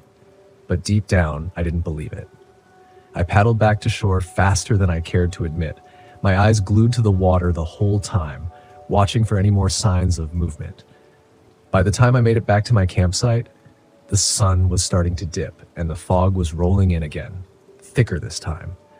The wind picked up just enough to rustle the trees, and with it came that faint sound again, laughter. This time, I couldn't ignore it. I stood at the edge of the lake, staring out into the mist, trying to pinpoint where the sound was coming from. It was definitely children's voices now, several of them giggling and splashing, but as I scanned the shoreline, the hairs on the back of my neck prickled there. No boats, no campers, just the fog hanging low over the water like a shroud. I swallowed hard, my mouth suddenly dry. I should have packed up right then, driven away, and never looked back. But I stayed. Stupid, I know. I told myself there had to be an explanation. Crater Lake had its fair share of myths and legends, but I didn't believe in that stuff. I'd never been the superstitious type. Then I saw them, just shadows at first, small figures standing at the water's edge, half obscured by the fog. They didn't move, just stood there watching. They were small, like children, but their outlines were blurred, indistinct. I blinked, trying to focus, and in that split second, they were gone. I stepped back from the shore, my heart hammering in my chest. I wasn't seeing things. They were there. I'd seen them. A cold chill washed over me as the wind died, leaving the air deathly still. The whispers started again, faint and melodic, drifting across the water. But this time they were louder, closer. I backed toward the RV, glancing over my shoulder, half expecting to see those figures standing behind me. Nothing. I fumbled with the RV door, slamming it shut behind me and locking it. My hands were shaking, my mind racing. I sat there in the dim light, listening. The whispers grew louder, like they were pressing in on me from all sides. It was as if the voices were coming from the lake itself, echoing relentlessly. I closed my eyes, trying to block it out, but it didn't stop. The sounds seeped into my mind, becoming clearer, more distinct. I could hear the splashing of water and the soft giggles turning into cries. It was children drowning, calling for help. I could hear their little hands slapping against the surface of the water, their desperate gasps for air. My breath hitched, panic rising in my chest. I had to get out of here. I threw my gear into the RV, not caring about the mess, as I reached for the ignition. The RV's lights flickered and died. The engine wouldn't turn over. I cursed under my breath, frantically trying the key again and again. Nothing. Outside, the whispers grew louder. I could hear the faint tapping now, soft knocks against the RV windows. My blood ran cold as I turned. Handprints, small, wet handprints, appeared on the windows, slowly sliding down the glass. The whispers turned into cries. The tapping grew more frantic, louder, as if they were trying to get in, trying to pull me out to the water. I backed away, my mind spinning, trying to figure out what the hell was happening. The air inside the RV felt suffocating, thick with dread. Then I heard it, splashing close, right outside, like something was struggling in the water. Without thinking, I rushed to the door, flinging it open. The fog was so thick now I could barely see a few feet in front of me, but I could hear the splashing, the cries for help, the child's voice desperate, calling for me. Help me, please. My legs carried me toward the lake before my brain could catch up. The water lapped softly at the shore. The cries were louder, more desperate. I could see something out there, flailing in the shallows, a small figure, arms reaching up, struggling against the current. I was almost at the water's edge when the fog shifted just enough for me to see it clearly. The child was translucent, its skin pale and waterlogged. Its eyes were wide, empty sockets. Its mouth was open in a silent scream as it reached for me. Wet, skeletal hands clawed at the water, pulling it closer to me. I stumbled back, my breath caught in my throat. It wasn't real. It couldn't be real. The figure stopped struggling, its head tilting to one side as if studying me. Then it smiled, a cold, unnatural smile that chilled me to my core. I ran, my feet pounding the earth as I raced back to the RV. The laughter faded into the distance, echoing through the fog. I slammed the door behind me, locking it again, collapsing to the floor, gasping for air. I didn't sleep that night. I couldn't. The whispers, the laughter, the tapping on the windows, they didn't stop until dawn. When the sun finally broke through the fog, I packed up and drove away without looking back. I didn't care that the RV was barely running or that I left half my gear behind. I just needed to get away from that lake. But even now, as I sit in the safety of my apartment, I can still hear them sometimes. The faint whispers, the splashing of water, the laughter. Crater Lake isn't as quiet as it seems, and I know they're still there, waiting. Every hunting trip had its own flavor. Some were filled with excitement and success, while others were exercises in patience and endurance. This one, however, promised to be unique, not because of what I expected to hunt, but because of what I would encounter. Neil Kaplan and I pride ourselves on being keen observers. Growing up in rural Montana taught me the skills I needed to survive and thrive in the wild. I faced all sorts of predators, from mountain lions to grizzly bears, but nothing prepared me for what I encountered that day. It began like any other hunting trip. The sun was just peeking over the horizon, casting long shadows across the dense forest. I was in the backcountry near Flathead Lake, a place I'd hunted many times before. The air was crisp, and the sounds of the forest waking up provided a comforting backdrop. I was hunting elk, one of the most challenging and rewarding animals to pursue in these parts. Armed with my trusty rifle, a Winchester Model 70, and equipped with all the necessary gear, I set out before dawn to get a head start. I wasn't alone on this trip. My friend, Kevin Santiago, had joined me. He was relatively new to hunting, but his enthusiasm made up for his lack of experience. We split up early in the morning, agreeing to meet back at camp by midday. Kevin headed toward the North Ridge, while I chose to explore the denser woods to the east. It wasn't long before I found fresh tracks. I followed them cautiously, staying downwind to avoid alerting the elk. After about an hour of tracking, I came across a small clearing. There, at the far edge, was a large bull elk grazing lazily. I steadied my rifle and took aim, my heart pounding with the thrill of the hunt. Just as I was about to squeeze the trigger, a strange noise caught my attention. It was a low rumbling sound, almost like a growl, but not quite. The elk looked up, its ears twitching, and then bolted into the trees. Cursing under my breath, I lowered my rifle and scanned the area where the noise had come from, my left deeper into the forest. Curiosity got the better of me, and I decided to investigate. As I moved closer, the sound grew louder, more distinct. It was unlike anything I'd heard before in the wild. The forest grew thicker, the underbrush denser, making it hard to move quietly, but my instincts told me to press on. After what felt like an eternity, I reached another clearing, smaller this time. In the center, partially hidden by the tall grass, was something that made my blood run cold. It was a carcass, or what was left of one. At first, I thought it was an elk, but as I got closer, I realized it was a person. The body was torn apart, limbs scattered, and the ground soaked with blood.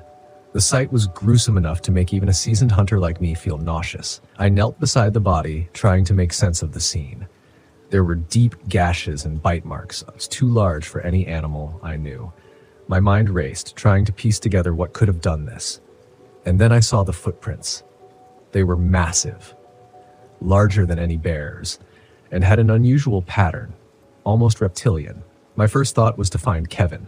If there was something this dangerous out here, he needed to know. I retraced my steps as quickly as I could, my heart pounding with a mix of fear and adrenaline. When I reached our agreed meeting spot, Kevin was already there, looking worried. "Neil, thank God. I thought something happened to you," he said, relief evident in his voice. "We need to get out of here," I said, not wanting to waste time with explanations. "There's something in these woods, something dangerous." Kevin's eyes widened, and he nodded. We packed up our gear as fast as we could and started making our way back to the truck. The forest, which had seemed so welcoming in the morning, now felt oppressive, each shadow hiding potential danger. As we walked, I filled Kevin in on what I'd seen. He was visibly shaken, but he kept his composure. "Do you think it's some kind of animal?" he asked. "I don't know," I admitted. "But whatever it is, it's not something we want to meet." We moved quickly, trying to make as little noise as possible. The forest seemed eerily silent, as if every creature was hiding from whatever monster lurked in the shadows. We were about halfway to the truck when we heard it again, the same low, rumbling sound. We froze, trying to pinpoint its location. It was close, too close. Kevin motioned for us to keep moving, but we hadn't gone far when we saw it. At the edge of a thicket, partially obscured by the underbrush, was the creature. It was unlike anything I'd ever seen. Standing on two legs, it was at least 7 feet tall, covered in thick, matted fur. Its head was vaguely canine, with a long snout and sharp teeth that glinted in the dappled sunlight. But its eyes were what truly terrified me. They were intelligent, almost human, and filled with a malevolent hunger. Kevin raised his rifle, but I stopped him. "Don't shoot," I whispered. "We don't know if it'll kill it or just make it mad." The creature sniffed the air, its gaze fixed on us. Then, with terrifying speed, it charged. We bolted, running through the forest, branches whipping at our faces. The creature was fast, much faster than us. I could hear its heavy footsteps gaining on us, feel the ground shake with each stride. We burst into another clearing, and I turned, hoping to get a clear shot. But the creature was already upon us. It swiped at Kevin, knocking him to the ground. I fired my rifle, the shot echoing through the trees. The bullet hit the creature, but it barely flinched. Kevin scrambled to his feet, blood streaming from a gash on his arm. We ran again, but the creature was relentless. It was toying with us, letting us think we had a chance before closing in for the kill. In a desperate move, I grabbed a flare from my pack and ignited it, throwing it at the creature. The bright light seemed to confuse it, giving us a few precious seconds to gain some distance. We ran toward a rocky outcrop, hoping to find some kind of shelter. The creature followed, but slower now, wary of the flares I kept throwing behind us. We reached the rocks and climbed up, finding a narrow ledge to hide on. The creature circled below, its eyes never leaving us. It let out a sound, a mix of a howl and a roar, that sent chills down my spine. It was calling for something, and I dreaded to think what. Minutes felt like hours as we waited, our breaths coming in ragged gasps. The creature eventually wandered off, but I knew it was still close, waiting for us to come down. We had no choice but to wait, hoping it would lose interest. As dusk approached, the forest began to come alive with the sounds of nocturnal animals. The creature, however, remained silent. Kevin and I exchanged glances, knowing we couldn't stay on the ledge all night. We needed a plan. "We have to make a run for the truck," I said, my voice barely a whisper. "It's our only chance." Kevin nodded, his face pale but determined. We climbed down as quietly as we could and started moving again. Every rustle of leaves, every snap of a twig made my heart race. The forest seemed to close in around us, the trees twisting into ominous shapes in the fading light. We were almost there, the truck just visible through the trees, when the creature attacked again. It leapt from the shadows, knocking Kevin to the ground. I turned and fired, the shot hitting it square in the chest. This time it howled in pain, but it didn't stop. It lunged at me, its claws ripping through my jacket. I stumbled back, reloading as quickly as I could. Kevin was back on his feet, bleeding but still fighting. He swung his rifle like a club, hitting the creature with all his strength. It snarled and swiped at him, but he managed to dodge. Barely. I fired again, aiming for its head. The bullet hit its mark and the creature fell, thrashing on the ground. It let out one final ear-piercing scream before going still. Kevin and I stood there, panting, staring at the lifeless body. "Is it dead?" Kevin asked, his voice shaking. "I think so," I replied, though I wasn't entirely sure. We approached cautiously, ready to run if it moved, but it didn't. The creature lay there, a grotesque reminder of the day's events. We didn't waste any more time. We got to the truck and drove out of there, not looking back. The forest that had once been a place of solace and adventure was now tainted by the memory of that creature. Back in town, we reported what had happened to the authorities. They were skeptical, of course, but when they saw the body and the footprints, they had no choice but to take us seriously. The news spread quickly, and soon the area was swarming with researchers and reporters. Kevin and I tried to move on, but the encounter had changed us. We still went hunting, but we were more cautious, more aware of the dangers that lurked in the wild. That day had been a stark reminder that no matter how much we think we know about the world, there are always things out there that can surprise us, things that defy explanation. In the end, we never found out what the creature was or where it had come from. Some things, it seems, are destined to remain mysteries, lurking in the shadows, waiting to be discovered by those brave or foolish enough to seek them out. I always hated feeling tethered to anything, so when the relationship ended, I knew I had to get away. No more distractions, no more emotional baggage. I just needed a break. Crater Lake seemed perfect. Beautiful, isolated, and most importantly, quiet. I packed my old RV, grabbed some hiking gear, and headed out for a long weekend of camping. I arrived late in the afternoon, the sun already beginning to set behind the towering cliffs surrounding the lake. Crater Lake was as stunning as I'd imagined. Deep blue waters so clear they reflected the sky, encircled by jagged cliffs that loomed like ancient sentinels. The park was busy enough near the main viewpoints, but I was smart. I'd found a campsite far from the crowds, tucked away near the southeastern shore where the trees were thick and the lake was quieter, almost unnervingly so. It was just what I wanted, solitude. But as I parked my RV and set up camp, a strange feeling settled over me. The wind was too still, and even though the lake was calm, there was a low hum in the air, like the whisper of something just out of earshot. I shook it off. Just nerves, I told myself. Nothing to worry about. After all, I hadn't done a solo trip like this since before I met Sarah. The memories tugged at me, but I pushed them away. I spent the first evening by the fire, watching the stars come out as the lake turned to ink. Crater Lake was famous for its clarity, its mirror-like surface reflecting everything above it perfectly. But tonight, the water looked different, darker, maybe even opaque. I stared out across the lake, trying to ignore the strange tightness in my chest when I heard it. A faint sound carried on the wind, laughter, childlike, distant, but unmistakable. I sat up, listening harder. The night was still, but there it was again. Faint but clear. I scanned the shoreline, looking for anyone else camping nearby. Nothing but fog creeping over the water and the flickering shadows of my fire.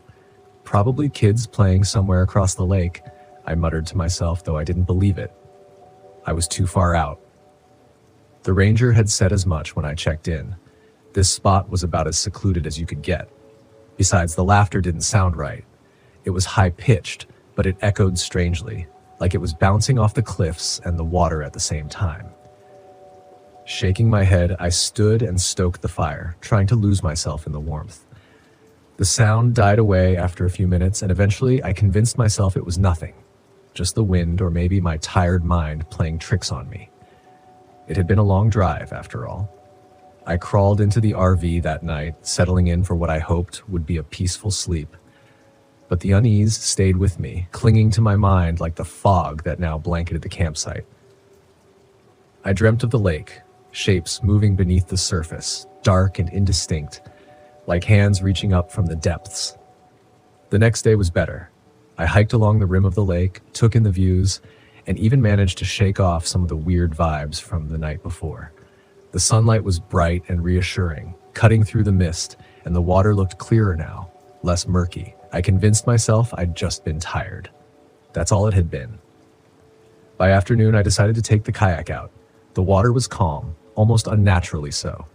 The kayak sliced through the surface effortlessly, and for a while I let myself enjoy it. The silence of the lake was peaceful, broken only by the soft splash of my paddle. Then the ripples started. At first, they were small, nothing more than the gentle rocking of water disturbed by a fish, maybe. But as I moved farther out, the ripples became more pronounced. They seemed to come from nowhere, disturbing the otherwise glassy surface of the lake.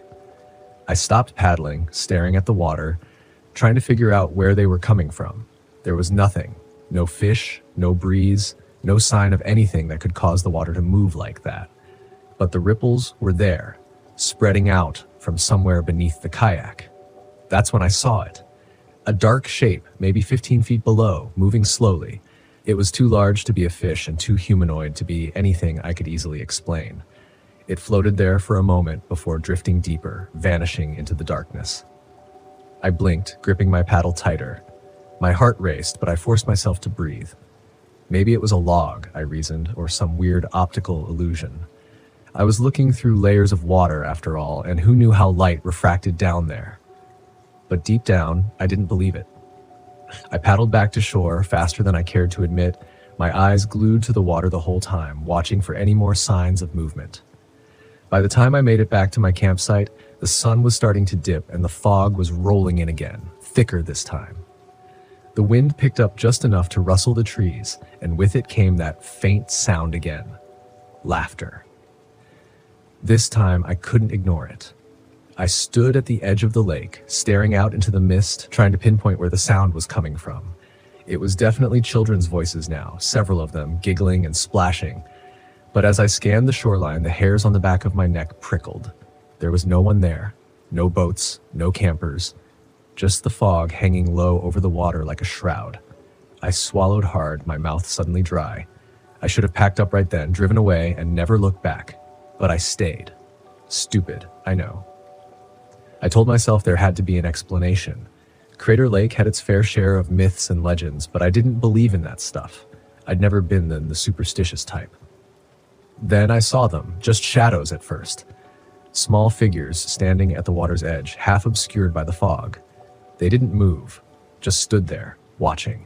They were small, like children, but their outlines were blurred, indistinct. I blinked, trying to focus, and in that split second, they were gone. I stepped back from the shore, my heart hammering in my chest. I wasn't seeing things. They were there. I'd seen them. A cold chill washed over me as the wind died, leaving the air deathly still. The whispers started again, faint and melodic, drifting across the water. But this time, they were louder, closer. I backed toward the RV, glancing over my shoulder, half expecting to see those figures standing behind me. Nothing. I fumbled with the RV door, slamming it shut behind me and locking it. My hands were shaking, my mind racing. I sat there in the dim light, listening.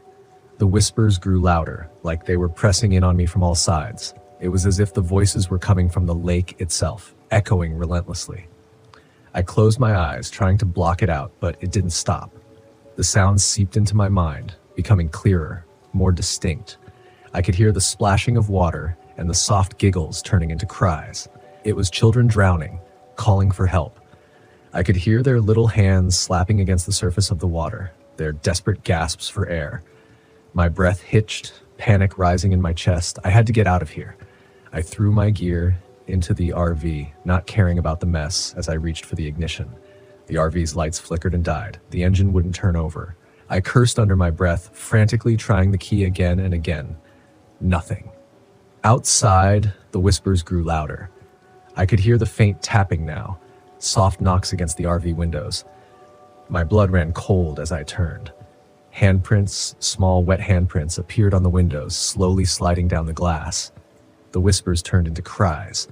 The tapping grew more frantic, louder, as if they were trying to get in, trying to pull me out to the water. I backed away, my mind spinning, trying to figure out what the hell was happening. The air inside the RV felt suffocating, thick with dread.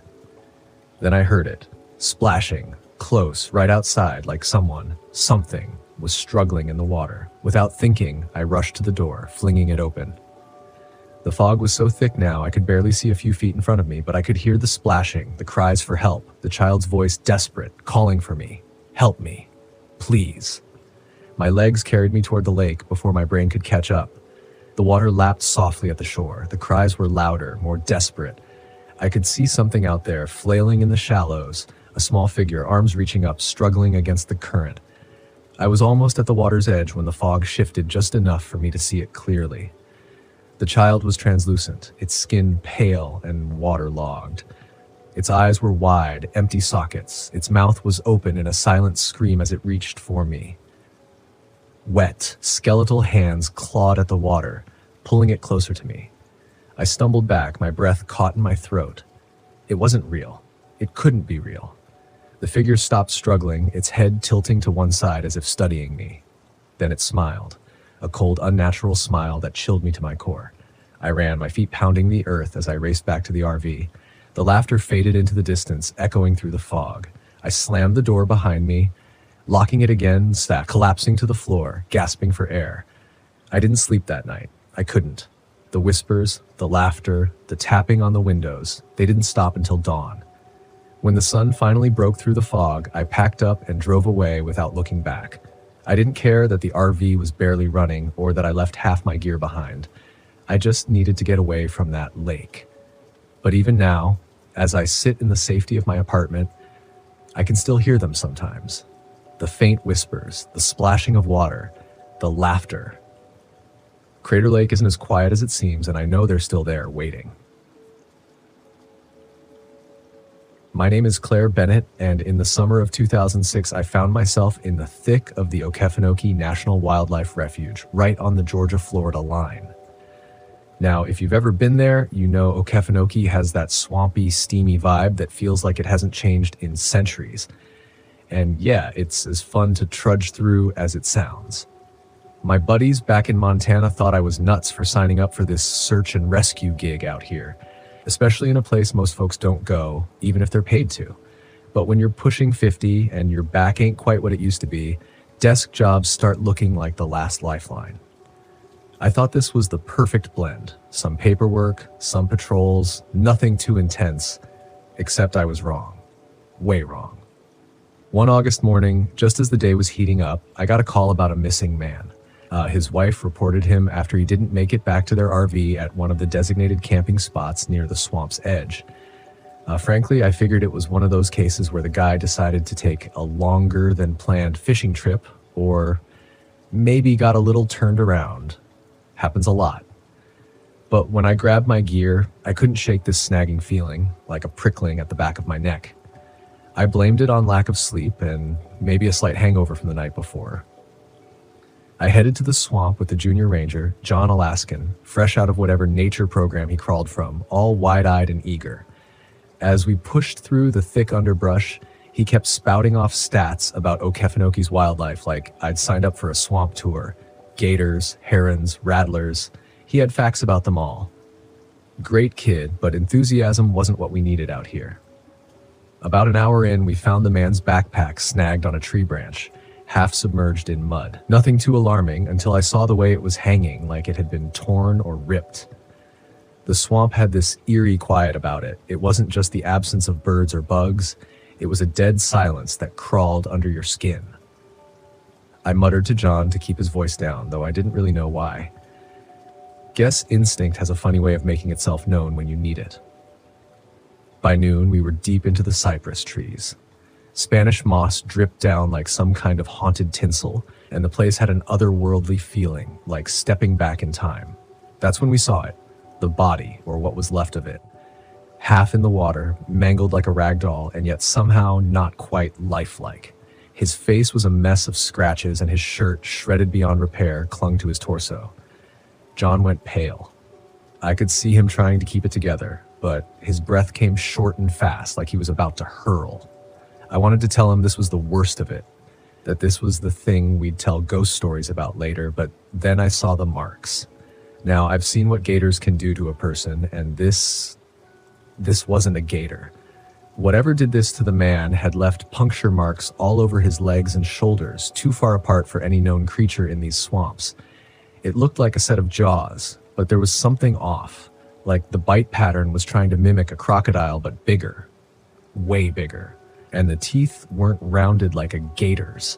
They were more jagged, like a saw had chewed him up. John had stopped breathing altogether, just staring. I nudged him to snap out of it, reminding him that we needed to report back. We didn't have our radios with us. Signals don't get through most of this area. So we planned to hit one of the nearby ranger stations and call it in. I told John we'd need to document the scene, but he shook his head, mumbling something about this being wrong, that we shouldn't be here. I admit I wasn't keen to stick around either, but protocol's protocol, so I pulled out my camera to snap a few shots. Just as I was focusing, a rustle sounded from behind John, and I froze. I could feel his panic building up like a pressure cooker beside me. We turned around slowly, and that's when we saw it, or part of it. The creature was half submerged in the swamp water, but I could see the top of its skull, a thick, bony ridge that reminded me of an old snapping turtle, only 10 times the size. Its skin was mottled and dark, camouflaging with the muddy water, but when it moved, I saw something that looked like scales. It didn't move fast, more like it was studying us, calculating. I'd never seen anything like it. John whispered something about getting out of there, and I agreed, but I wasn't about to turn my back on this thing.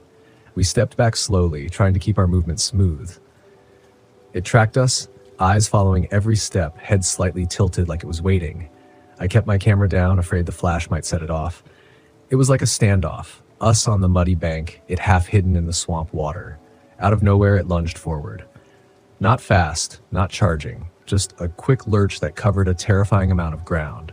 It revealed more of itself, a hulking mass, bigger than any croc I'd ever seen, but with limbs more suited to dragging through the mud. Its mouth was a gaping cavern, and I swear I caught a whiff of rotten mud. That was enough for John, who bolted like a rabbit. I couldn't blame him, though I wasn't far behind. We tore through the swamp, stumbling over roots and wading through knee-deep water, every nerve screaming to keep moving. But the thing was moving too. A slow but relentless pursuit. I could hear it closing behind us, and there was this low sound, a wet scraping like claws dragging through the muck. We burst onto a small clearing, and I felt a glimmer of hope when I saw one of the old rickety observation towers made for bird watchers or brave souls who wanted a better view of the swamp. It stood barely taller than the trees, but it was something. I gestured at John, and we climbed, scrambling up the wooden steps as fast as our legs would carry us. The tower shook under our weight, and I half expected it to collapse, but it held. We were maybe 15 feet up when we looked down and saw the creature circling. It glared up at us, that hulking form now fully visible in the dim light filtering through the swamp. Its body was thick, covered in layers of rough, mud-caked skin that looked like armor. It had huge limbs like it was built for wading, but not running. John kept mumbling to himself, rocking back and forth on the narrow platform. I scanned the swamp, hoping for any sign of rescue, but I knew it was a fool's hope. This place was a dead zone, a quiet void where no one would find us until the next patrol. The thing lunged at the tower, sending a jolt through the wood. It didn't seem able to climb, but it kept ramming its body against the supports, each impact sending a bone-shaking tremor up to where we clung. I thought about pulling out my knife, but what good was that against something that looked like it could snap me in half? After what felt like an eternity, it finally gave up, slinking back into the water, leaving only a trail of broken branches and trampled mud. John and I stayed up there, waiting for the sounds to fade, hearts pounding in sync with the swamp's eerie quiet. Finally, we dared to climb down, legs wobbly, knees buckling with every step. We made it back to the ranger station, silent and shaken, hardly exchanging a word. John's eyes were hollow, like he'd left something out there in the swamp. The rescue team found the man's body, but they dismissed our creature report as a mistaken encounter with an alligator. I didn't argue. No one wants to believe something like that's out there. But late one night, weeks later, I dug through some old files and found a reference to an Okefenokee giant. Old stories, folklore mostly, about something lurking in the swamp that wasn't quite alligator, not quite anything else either. Maybe some ancient survivor of a forgotten age. We never saw it again. But when I think back to that hot August day in 2009, all I can remember is the sound of it dragging itself through the mud, that hungry, calculating gaze locked on us, and the way it moved. Not fast, but sure. I've always liked the quiet of the road. No one asking questions, no one poking into your business. Just miles of highway, the hum of the engine, and the occasional crackle of a distant voice on the CB. But that night, somewhere on Route 50 in the middle of Nevada, the silence felt different. Too quiet, too heavy. It had been days since I'd had a decent break. I'd left San Francisco with a load of building materials bound for Kansas City, figuring Route 50 would cut the travel time. They call it the loneliest road in America, and I've driven it enough times to know why. For hours at a time, you don't see a soul. Just endless desert dotted with mountains that never seem to get any closer. I was more tired than I wanted to admit, the kind of tired that sneaks up on you, where your eyelids grow heavy and the lines on the road start to blur. Normally, I'd push through, but something told me to pull over this time. I glanced at the clock and decided to hit the next rest stop I saw. A quick nap, I told myself, and I'd be good as new. I felt a wave of relief when I spotted the weathered sign for a rest stop 2 miles ahead. The stop wasn't marked on my map, which was odd, but these old highways have plenty of places that don't show up anymore. The place looked like it hadn't seen a decent coat of paint in a decade. The lights above the parking area flickered weakly, casting long shadows across the cracked asphalt. A beat-up picnic table and a few rusted trash bins were all that marked the stop.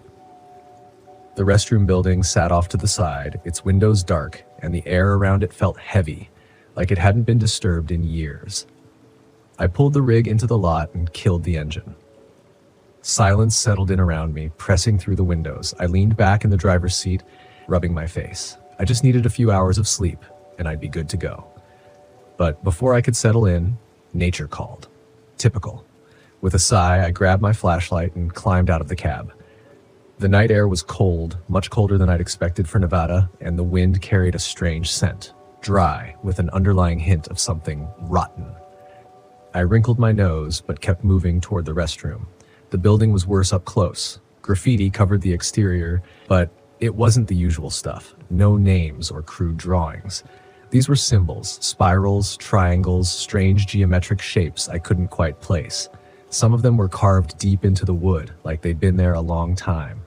I pushed the door open and the smell hit me harder inside, stronger than before. I flicked the light on, but the bulb overhead just buzzed and flickered weakly.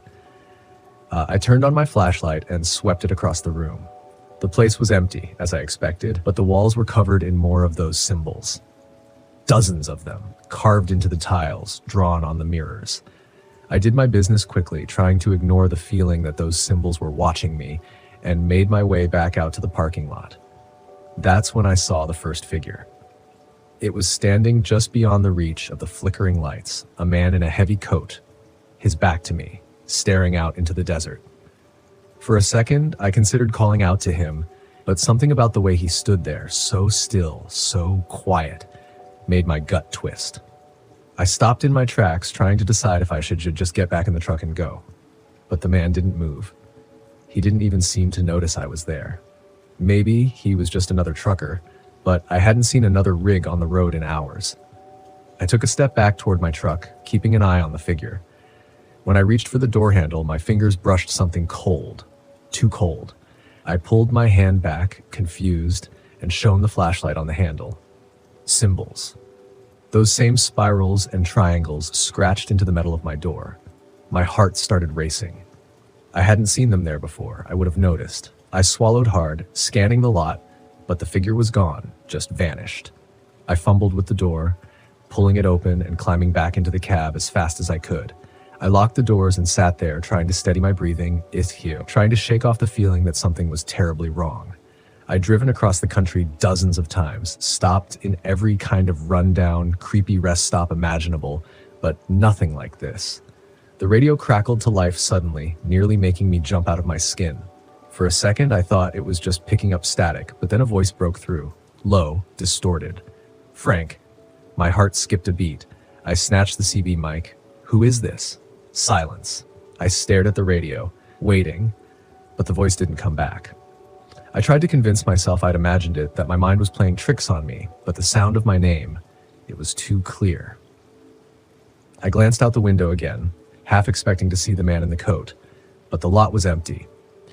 The only movement was the weak flicker of the overhead lights. Still, that rotten smell lingered, hanging in the air like a warning. I was about to start the engine and get the hell out of there when I noticed something in the rearview mirror. There was another figure now, standing near the restrooms. This one was closer. I couldn't make out their face in the dim light, but they were staring right at me, not moving, not blinking, just watching. Every instinct in my body screamed at me to leave, but when I reached for the ignition, the engine sputtered and died before it could even turn over. I tried again, nothing. The lights on the dashboard flickered weakly before going out altogether. "Come on," I muttered, trying to stay calm. "Don't do this to me now." I grabbed my phone to call for help, but there was no signal, no bars, no nothing. The figure was still there, closer now. Another figure appeared near the picnic table and then another by the trash bins. They didn't approach, but they were closing in, little by little. My mouth was dry. I fumbled for the flashlight and shone it toward the restroom, hoping to get a better look at the figures. The beam of light cut through the dark, but when it hit the first figure, they were gone. Just gone. I swept the light across the lot, but all the figures had disappeared. Every single one. I didn't waste any more time. If my truck wasn't going to start, I'd fix it in the morning. For now, I just needed to get out of here, on foot if I had to. I grabbed the toolbox from under the seat just in case, and jumped down from the cab. That's when I noticed something else on the side of my truck. Etched into the paint was one of those symbols. Fresh. I could smell the metallic tang of scratched metal. It was the same spirals and triangles I'd seen in the bathroom, the same ones that had been on the door handle. The smell hit me again, stronger now. I turned, shining the flashlight toward the restroom, and that's when I saw it. The symbols were glowing. A faint, sickly light pulsed from the walls of the building. The carvings and scratches were now alive with some kind of energy. The ground beneath my feet vibrated, a low hum building in my chest. I stumbled back toward the truck, my flashlight shaking in my grip, but the lights in the building grew brighter, casting long, flickering shadows across the lot. And then I heard the voice again. "Frank." I whipped around, scanning the empty lot, but there was no one there. No figures, no man in the coat. Just the voice, coming from nowhere and everywhere at once. "Frank, you need to stay." I felt a cold sweat break out across my forehead. My pulse pounded in my ears, but I kept moving, trying to get back into the cab. But the symbols, they were on my truck now, glowing with the same eerie light. The handle felt like ice under my fingers. The wind picked up, howling across the lot, carrying whispers with it. Low, urgent voices layered on top of each other. Impossible to understand, but they felt old, ancient. I was frozen in place, trapped between the truck and whatever the hell was happening in that restroom. The lights, the symbols, the voices. I didn't know what to make of any of it. But I knew one thing. I had to leave now. The truck groaned as I climbed back into the cab, and I turned the key one last time, praying it would start. The engine sputtered, coughed, and finally roared to life.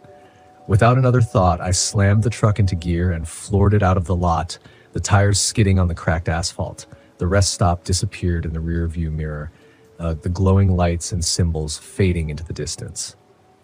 As I drove down the highway, my hands trembling on the wheel, I couldn't shake the feeling that I hadn't escaped. The silence of the road was back, but it wasn't the same. The weight of those symbols, the voice, it lingered. And I knew deep down that whatever was tied to that rest stop wasn't finished with me. I don't stop on Route 50 anymore. Not after that night. Some places are better left in the past. The road wound through the dense trees, snaking deeper into the heart of the low national forest. The thick canopy above allowed only sparse sunlight to filter through, casting shadows across the narrow dirt road. I gripped the steering wheel of my RV, trying to shake off the gnawing sense of unease creeping up my spine. It had been 3 hours since I'd passed another vehicle. Solitude was the whole point, wasn't it? This trip was supposed to help me clear my head and reconnect with myself after the divorce. I had spent the last few months in a fog, and this trip to Deadwood Creek was meant to be my escape, a test of independence. No ex-husband, no stress, just me in the wilderness. I needed this. At least that's what I'd been telling myself for the past 2 weeks. Deadwood Creek Campground wasn't listed on any mainstream maps, just a blip on an obscure site for hardcore campers who sought isolation. The campground had a reputation, but that was part of the appeal. I needed remote quiet, far away from anything that reminded me of what I'd left behind. But as I pulled into the clearing, past the sign half buried in moss that read Deadwood Creek, a shiver ran through me. The place was eerily quiet, the kind of silence that makes you second-guess your decision to be alone. I parked the RV near a small trickling creek. The only other vehicle was an old beat-up camper a short distance away, nestled under the towering pines. It was empty. No sign of movement, no campfire. Good. I wasn't in the mood for socializing. I stepped out into the cool afternoon air and surveyed the site. The woods were thick, ancient. The ground was littered with pine needles, muffling the sound of my footsteps. A perfect retreat. I set up camp, unfolding my chair and setting my mug of tea beside me as I sat by the creek, listening to the soft gurgle of the water. It was peaceful, just as I'd hoped. But after a while, the peace felt off. Too still. The air grew heavy, pressing down on me, and the silence wasn't comforting anymore. It was oppressive. My mind wandered back to the stories I'd read online, the rumors about Deadwood Creek's dark history. This used to be a mining settlement during the gold rush, or so the tale went. Dozens of men had come to find their fortunes, but most found only death, mysterious disappearances, bodies never recovered. Some say the men still haunt the place, bound to the land, working their endless shifts beneath the earth. I dismissed it at first, chalking it up to local folklore meant to spook tourists. But now, sitting alone in the fading light, the stories didn't seem so far-fetched. The wind rustled the trees, and I jumped at the sound. Get it together, Hannah, I thought, rolling my eyes at my own nerves. I hadn't come all this way just to scare myself into leaving. That's when I saw him. A man standing near the edge of the campground, just at the tree line, leaning against a tree. He was tall with broad shoulders and a scruffy beard, his clothes worn and dirty as if he'd been out here for weeks. His gaze was fixed on me. I waved awkwardly, and he lifted a hand in response before slowly walking over. Didn't mean to spook you, he said, his voice easy, almost too casual. Didn't expect anyone else out here this late in the season. I wasn't expecting anyone either, I replied, forcing a smile. Just needed some time alone, you know? Yeah, I get that, he chuckled, though the sound didn't quite reach his eyes. I'm Rick, by the way. Been coming here for years. I nodded, unsure what to say. Rick had the look of someone who belonged out here, who knew the woods like the back of his hand. I didn't. Be careful out here, Rick said after a pause, his gaze drifting toward the woods. Deadwood Creek's got a history. Strange things happen when the sun goes down. My skin prickled at his words, but I forced myself to laugh. Let me guess, ghost stories? Miners and all that? Rick's expression didn't change. Something like that. Just don't stray too far from your camp. He turned and walked back to his camper without another word, leaving me with a knot of unease in my stomach. That night, I couldn't sleep. The RV was quiet, and the temperature inside was dropping faster than I had expected. I wrapped myself in blankets and tried to ignore the feeling that something was wrong. Then the sound started. At first, I thought it was the wind, but soon I realized it was more than that. Faint at first, barely perceptible. A rhythmic clinking echoed from the direction of the creek. It sounded like tools, mining tools, pickaxes striking rock. I bolted upright in bed, my heart pounding. No, I was just imagining it. This was what I came here for, solitude. But I couldn't shake the sound. It was getting louder, the metallic rhythm persistent, almost like a heartbeat. I grabbed a flashlight and climbed out of the RV, my breath visible in the cold night air. The forest was a wall of darkness, the trees looming overhead like silent sentinels. The sound of the creek was louder now, rushing over rocks, and I could swear I heard voices, whispers carried on the wind. My flashlight beam swept across the campsite, catching nothing but trees and the faint shimmer of water. But then I saw them. Figures. Shadowy, half-formed shapes moving by the creek. Their outlines were faint but unmistakably human. They moved like they were working, digging, swinging pickaxes in time with the clinking sound. My throat tightened as I realized they weren't there in the normal sense. They were translucent, faded. I stumbled back, my mind scrambling to make sense of it. Ghosts? No, that was impossible. I backed toward the RV, my pulse racing, but as I turned, I nearly collided with Rick. "Easy," he said, raising his hands. "I saw your light, thought I'd come check on you." I couldn't find the words to explain what I'd just seen, but Rick didn't need me to. He just looked over at the creek and nodded, his face unreadable. "They come out at night. The miners? Been here for over a century, trapped in their own hell." I swallowed hard, trying to suppress the rising panic. "You mean you know about this? What is this place?" Rick gave a half smile, though it was more sad than comforting. "Deadwood Creek. These men came here to find gold, but all they found was death. Now they're stuck here, working the land forever. Some nights they're just echoes. Other nights..." He trailed off, but the implication was clear. On other nights, they weren't just echoes. The road wound through the dense trees, snaking deeper into the heart of the low national forest. The thick canopy above allowed only sparse sunlight to filter through, casting shadows across the narrow dirt road. I gripped the steering wheel of my RV, trying to shake off the gnawing sense of unease creeping up my spine. It had been 3 hours since I'd passed another vehicle. Solitude was the whole point, wasn't it? This trip was supposed to help me clear my head, to reconnect with myself after the divorce. I had spent the last few months in a fog, and this trip to Deadwood Creek was meant to be my escape, a test of independence. No ex-husband, no stress, just me in the wilderness. I needed this. At least, that's what I'd been telling myself for the past 2 weeks. Deadwood Creek Campground wasn't listed on any mainstream maps, just a blip on an obscure site for hardcore campers who sought isolation.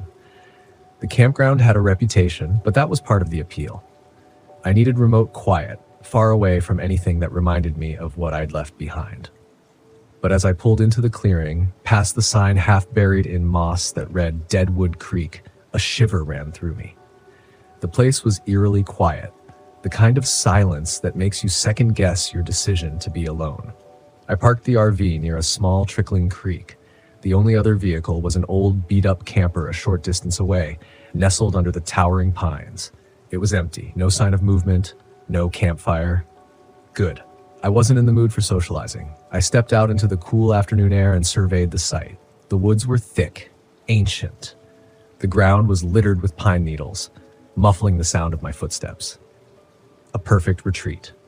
I set up camp, unfolding my chair and setting my mug of tea beside me as I sat by the creek, listening to the soft gurgle of the water.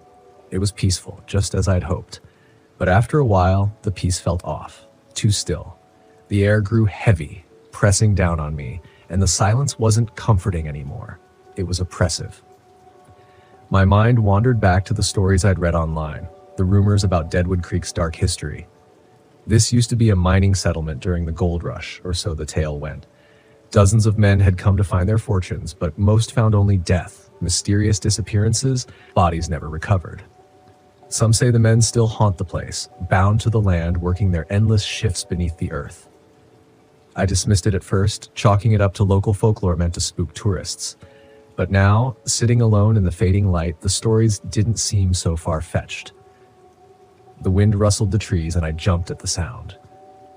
"Get it together, Hannah," I thought, rolling my eyes at my own nerves. I hadn't come all this way just to scare myself into leaving. That's when I saw him. A man standing near the edge of the campground, just at the tree line, leaning against a tree. He was tall with broad shoulders and a scruffy beard, his clothes worn and dirty as if he'd been out here for weeks. His gaze was fixed on me. I waved awkwardly, and he lifted a hand in response before slowly walking over. "Didn't mean to spook you," he said, his voice easy, almost too casual. "Didn't expect anyone else out here this late in the season." "I wasn't expecting anyone either," I replied, forcing a smile. "Just needed some time alone, you know." "Yeah, I get that," he chuckled, though the sound didn't quite reach his eyes. "I'm Rick, by the way, been coming here for years." I nodded, unsure what to say. Rick had the look of someone who belonged out here, who knew the woods like the back of his hand. I didn't. "Be careful out here," Rick said after a pause, his gaze drifting toward the woods. "Deadwood Creek's got a history. Strange things happen when the sun goes down." My skin prickled at his words, but I forced myself to laugh. "Let me guess, ghost stories? Miners and all that?" Rick's expression didn't change. "Something like that. Just don't stray too far from your camp." He turned and walked back to his camper without another word, leaving me with a knot of unease in my stomach. That night, I couldn't sleep. The RV was quiet, the temperature inside dropping faster than I expected. I wrapped myself in blankets and tried to ignore the feeling that something was wrong. Then the sound started. At first, I thought it was the wind, but soon I realized it was more than that. Faint at first, barely perceptible. A rhythmic clinking echoed from the direction of the creek. It sounded like tools. Mining tools. Pickaxes striking rock. I bolted upright in bed, my heart pounding. No, I was just imagining it. This was what I came here for. Solitude. But I couldn't shake the sound. It was getting louder, the metallic rhythm persistent, almost like a heartbeat. I grabbed a flashlight and climbed out of the RV, my breath visible in the cold night air. The forest was a wall of darkness, the trees looming overhead like silent sentinels. The sound of the creek was louder now, rushing over rocks, and I could swear I heard voices, whispers carried on the wind. My flashlight beam swept across the campsite, catching nothing but trees and the faint shimmer of water. But then I saw them. Figures, shadowy, half-formed shapes moving by the creek, their outlines faint but unmistakably human. They moved like they were working, digging, swinging pickaxes in time with the clinking sound. My throat tightened as I realized they weren't there in the normal sense. They were translucent, faded. I stumbled back, my mind scrambling to make sense of it. Ghosts? No, that was impossible.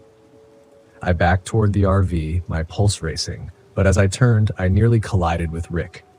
"Easy," he said, raising his hands. "I saw your light. Thought I'd come check on you." I couldn't find the words to explain what I'd just seen, but Rick didn't need me to. He just looked over at the creek and nodded, his face unreadable. "They come out at night. The miners. Been here for over a century, trapped in their own hell." I swallowed hard, trying to suppress the rising panic. "You mean you know about this? What is this place?" Rick gave a half smile, though it was more sad than comforting. "Deadwood Creek. These men came here to find gold, but all they found was death. Now they're stuck here, working the land forever. Some nights, they're just echoes. Other nights..." He trailed off, but the implication was clear. On other nights, they weren't just echoes. I was halfway up Blackwater Ridge when Glenn warned me about the lights. His bait shop was the last stop before the mountain trail turned into pure wilderness, and I had stopped for some extra firewood. He was standing behind the counter, leaning on his elbows, watching me load up my supplies. His words lingered in the air long after they left his mouth. "People get lost up there," he said, his voice low and cautious. "You hear the stories?" I zipped up my jacket and shook my head. "What stories?" "About the lights. They show up when the sun goes down, start flickering in the trees like they're leading you somewhere. But if you follow them, you don't come back." I should have known better than to brush him off. I should have asked more questions. But the truth was, I didn't care. I wasn't here for ghost stories or local superstitions. I was here to clear my head after everything that had happened with Ryan. The breakup, the endless nights of replaying every argument in my head. I needed this time away from the world. Just me and my RV parked in the middle of nowhere. Blackwater Ridge had seemed perfect, a remote place where no one could find me, and more importantly, where I wouldn't be tempted to find anyone. "I'll be fine," I told Glenn, trying to smile, but his eyes were serious, unblinking. "Just watch yourself," he said, handing me a small pouch as I paid for the wood.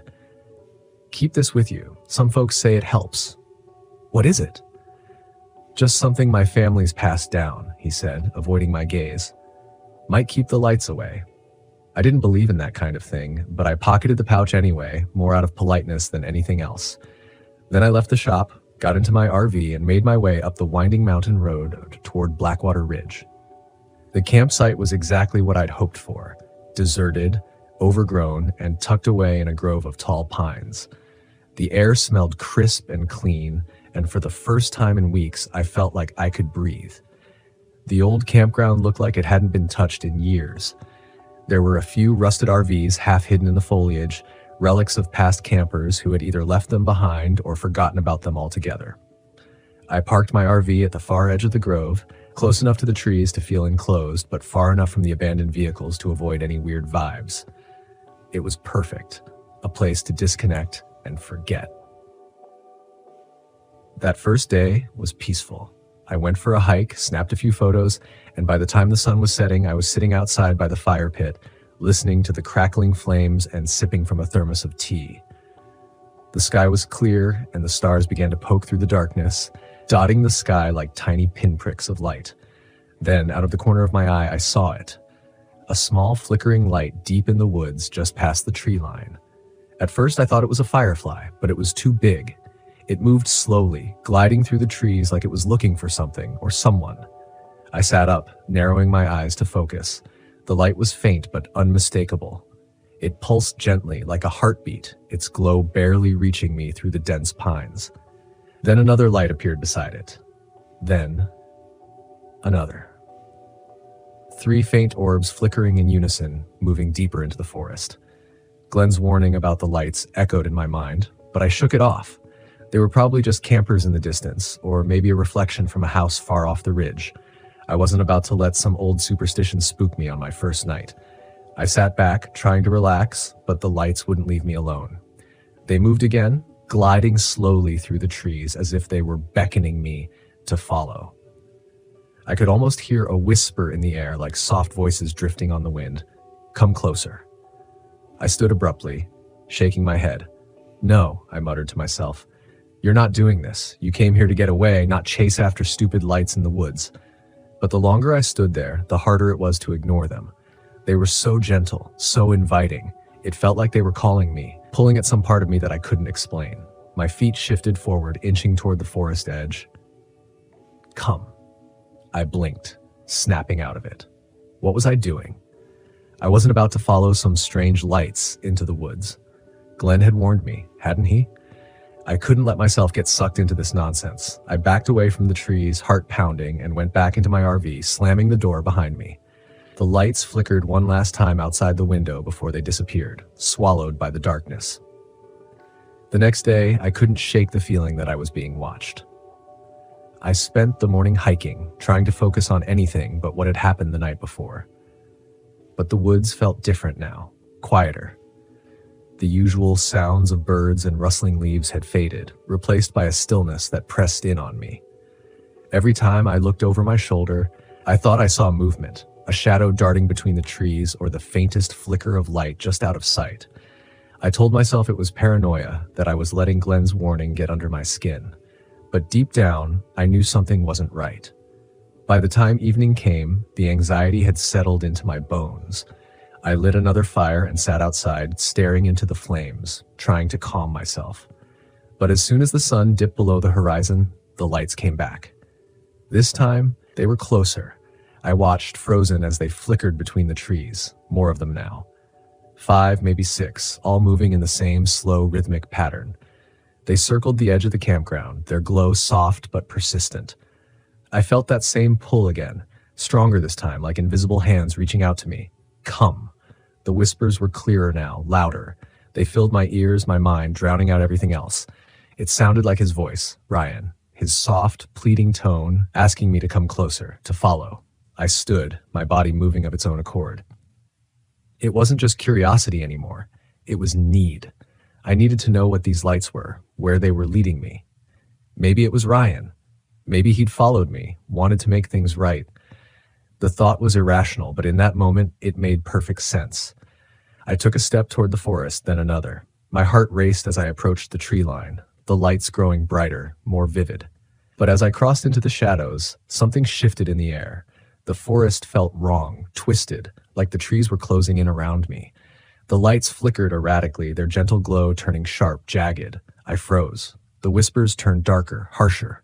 "Come now." No, this wasn't right. This wasn't Ryan. This was something else, something wrong. I stumbled back, panic rising in my chest. The lights surged forward, surrounding me, blinding me. In desperation, I grabbed the pouch Glenn had given me, clutching it tightly. The lights flickered wildly, then dimmed. I backed away as the whispers receded, and the lights finally disappeared, leaving me alone in the dark woods, shaking. My name is Jack Harrison, and this happened to me on July 17th, 1997. I was never much of an outdoorsman, but when my buddy Chuck Peterson suggested we take his new RV out for a camping trip, I thought, why not? It'd be good to get away from the city, maybe clear my head a bit. So Chuck, his girlfriend Lucy, and I set off for a small campground near the Washington National Forest in Arkansas. It was supposed to be a weekend of beer, barbecue, and bad jokes around the campfire. We arrived in the late afternoon, the sun still hanging high in the sky. The campground was quiet, just a couple of other RVs scattered around and a few tents pitched by the lake. We found a nice spot near the edge of the woods, giving us a bit of privacy, but still close enough to the main path. Chuck parked the RV and we got to setting up our little camp. Lucy started unpacking the cooler and I wrestled with the fold-out chairs. Chuck was always the type to over-prepare. He had this huge duffel bag packed with everything you could think of: flashlights, batteries, a first aid kit, even a couple of machetes. I laughed at him, saying we were camping, not heading into the jungle. He just shrugged and said, "Better to have it and not need it than need it and not have it, right?" By the time we had everything set up, the sun was beginning to set, casting long shadows across the campground. We built a fire, cracked open some beers, and settled into a comfortable evening. Chuck told one of his usual tall tales about his days in the Marines, and Lucy teased him about embellishing the details. It was the kind of night that felt perfect in its simplicity. As the night wore on, we started hearing strange noises from the woods. At first, it was just the usual sounds of nature: crickets, frogs, the occasional rustle of leaves, but then it turned into something else. It was a sort of scratching sound, like something clawing at the bark of a tree. I glanced at Chuck, but he just shrugged, dismissing it as a raccoon or some other critter. We eventually decided to call it a night. Chuck and Lucy took the RV's main bed, leaving me to crash on the fold-out couch. I fell asleep quickly, the beer and the fresh air lulling me into a deep slumber. I woke up to the sound of banging on the side of the RV. Groggy and disoriented, I stumbled to the window, peering out into the dark. I couldn't see anything, just the flickering light of the dying campfire casting eerie shadows. The banging stopped, and I figured it must have been an animal. I crawled back onto the couch and tried to fall asleep again, but something felt off. I couldn't shake the feeling that we were being watched. The next morning, I told Chuck about the noises, but he just laughed it off. "Probably a raccoon looking for food," he said, patting me on the back. Lucy seemed a bit more concerned, but she didn't say anything. We spent the day hiking around the lake, fishing, and generally goofing off. It was a good day, but I couldn't shake the feeling that something wasn't right. As the sun started to set again, we returned to the campsite and fired up the grill. Chuck and I were in the middle of a heated debate about the best way to cook a steak when we heard it again. That scratching noise, closer this time. "Maybe it's Bigfoot," Chuck joked, but there was an edge to his voice that hadn't been there before. We decided to stay up late, keeping an eye on the woods. We sat around the fire, talking and drinking, but none of us were really into it. Every little sound made us jump, and the shadows seemed to move in ways they hadn't before. Around midnight, we heard it again, louder and more persistent this time. Chuck grabbed one of his machetes and a flashlight. "Stay here," he told Lucy and me before heading toward the noise. Lucy clung to me, her eyes wide with fear. I didn't want to admit it, but I was scared too. Chuck disappeared into the darkness, the beam of his flashlight bobbing up and down. We heard him cursing, and then a loud thud followed by silence. Lucy started to cry, and I knew I couldn't just sit there. I grabbed the other machete and followed the path Chuck had taken. The woods were eerily quiet. The only sound my own breathing and the crunch of leaves underfoot. I found Chuck lying on the ground, unconscious but breathing. Something had hit him hard. I dragged him back to the campsite, struggling with his weight. Lucy helped me get him inside the RV. We locked the doors and windows, and I stayed up all night, machete in hand, listening to the sounds outside. Every so often I'd hear that scratching noise, but it never got close. The next morning, Chuck woke up with a splitting headache and no memory of what had happened. We decided to cut the trip short and head back to civilization. As we packed up, we found deep claw marks on the side of the RV, right where I'd heard the banging the night before. They were too big to be from any animal I knew of. We left that place in a hurry, none of us saying much on the drive back. We tried to laugh it off, but the tension was palpable. Chuck and Lucy dropped me off at my apartment, and we promised to keep in touch, but we never did. Something about that weekend changed us, and none of us wanted to relive it. I did some research afterward, trying to figure out what might have attacked us. I found stories about a creature that some locals called the Reaper. They said it lived in the woods, preying on campers and hikers who wandered too far off the path. I don't know if I believe in folklore, but I can't deny what I saw and heard. It's been years since that trip, but I still think about it every time I hear a scratching noise. It takes me back to that campsite, to the fear and confusion. I haven't been camping since, and I doubt I ever will again. Some things are best left unexplored, and some stories are better left untold.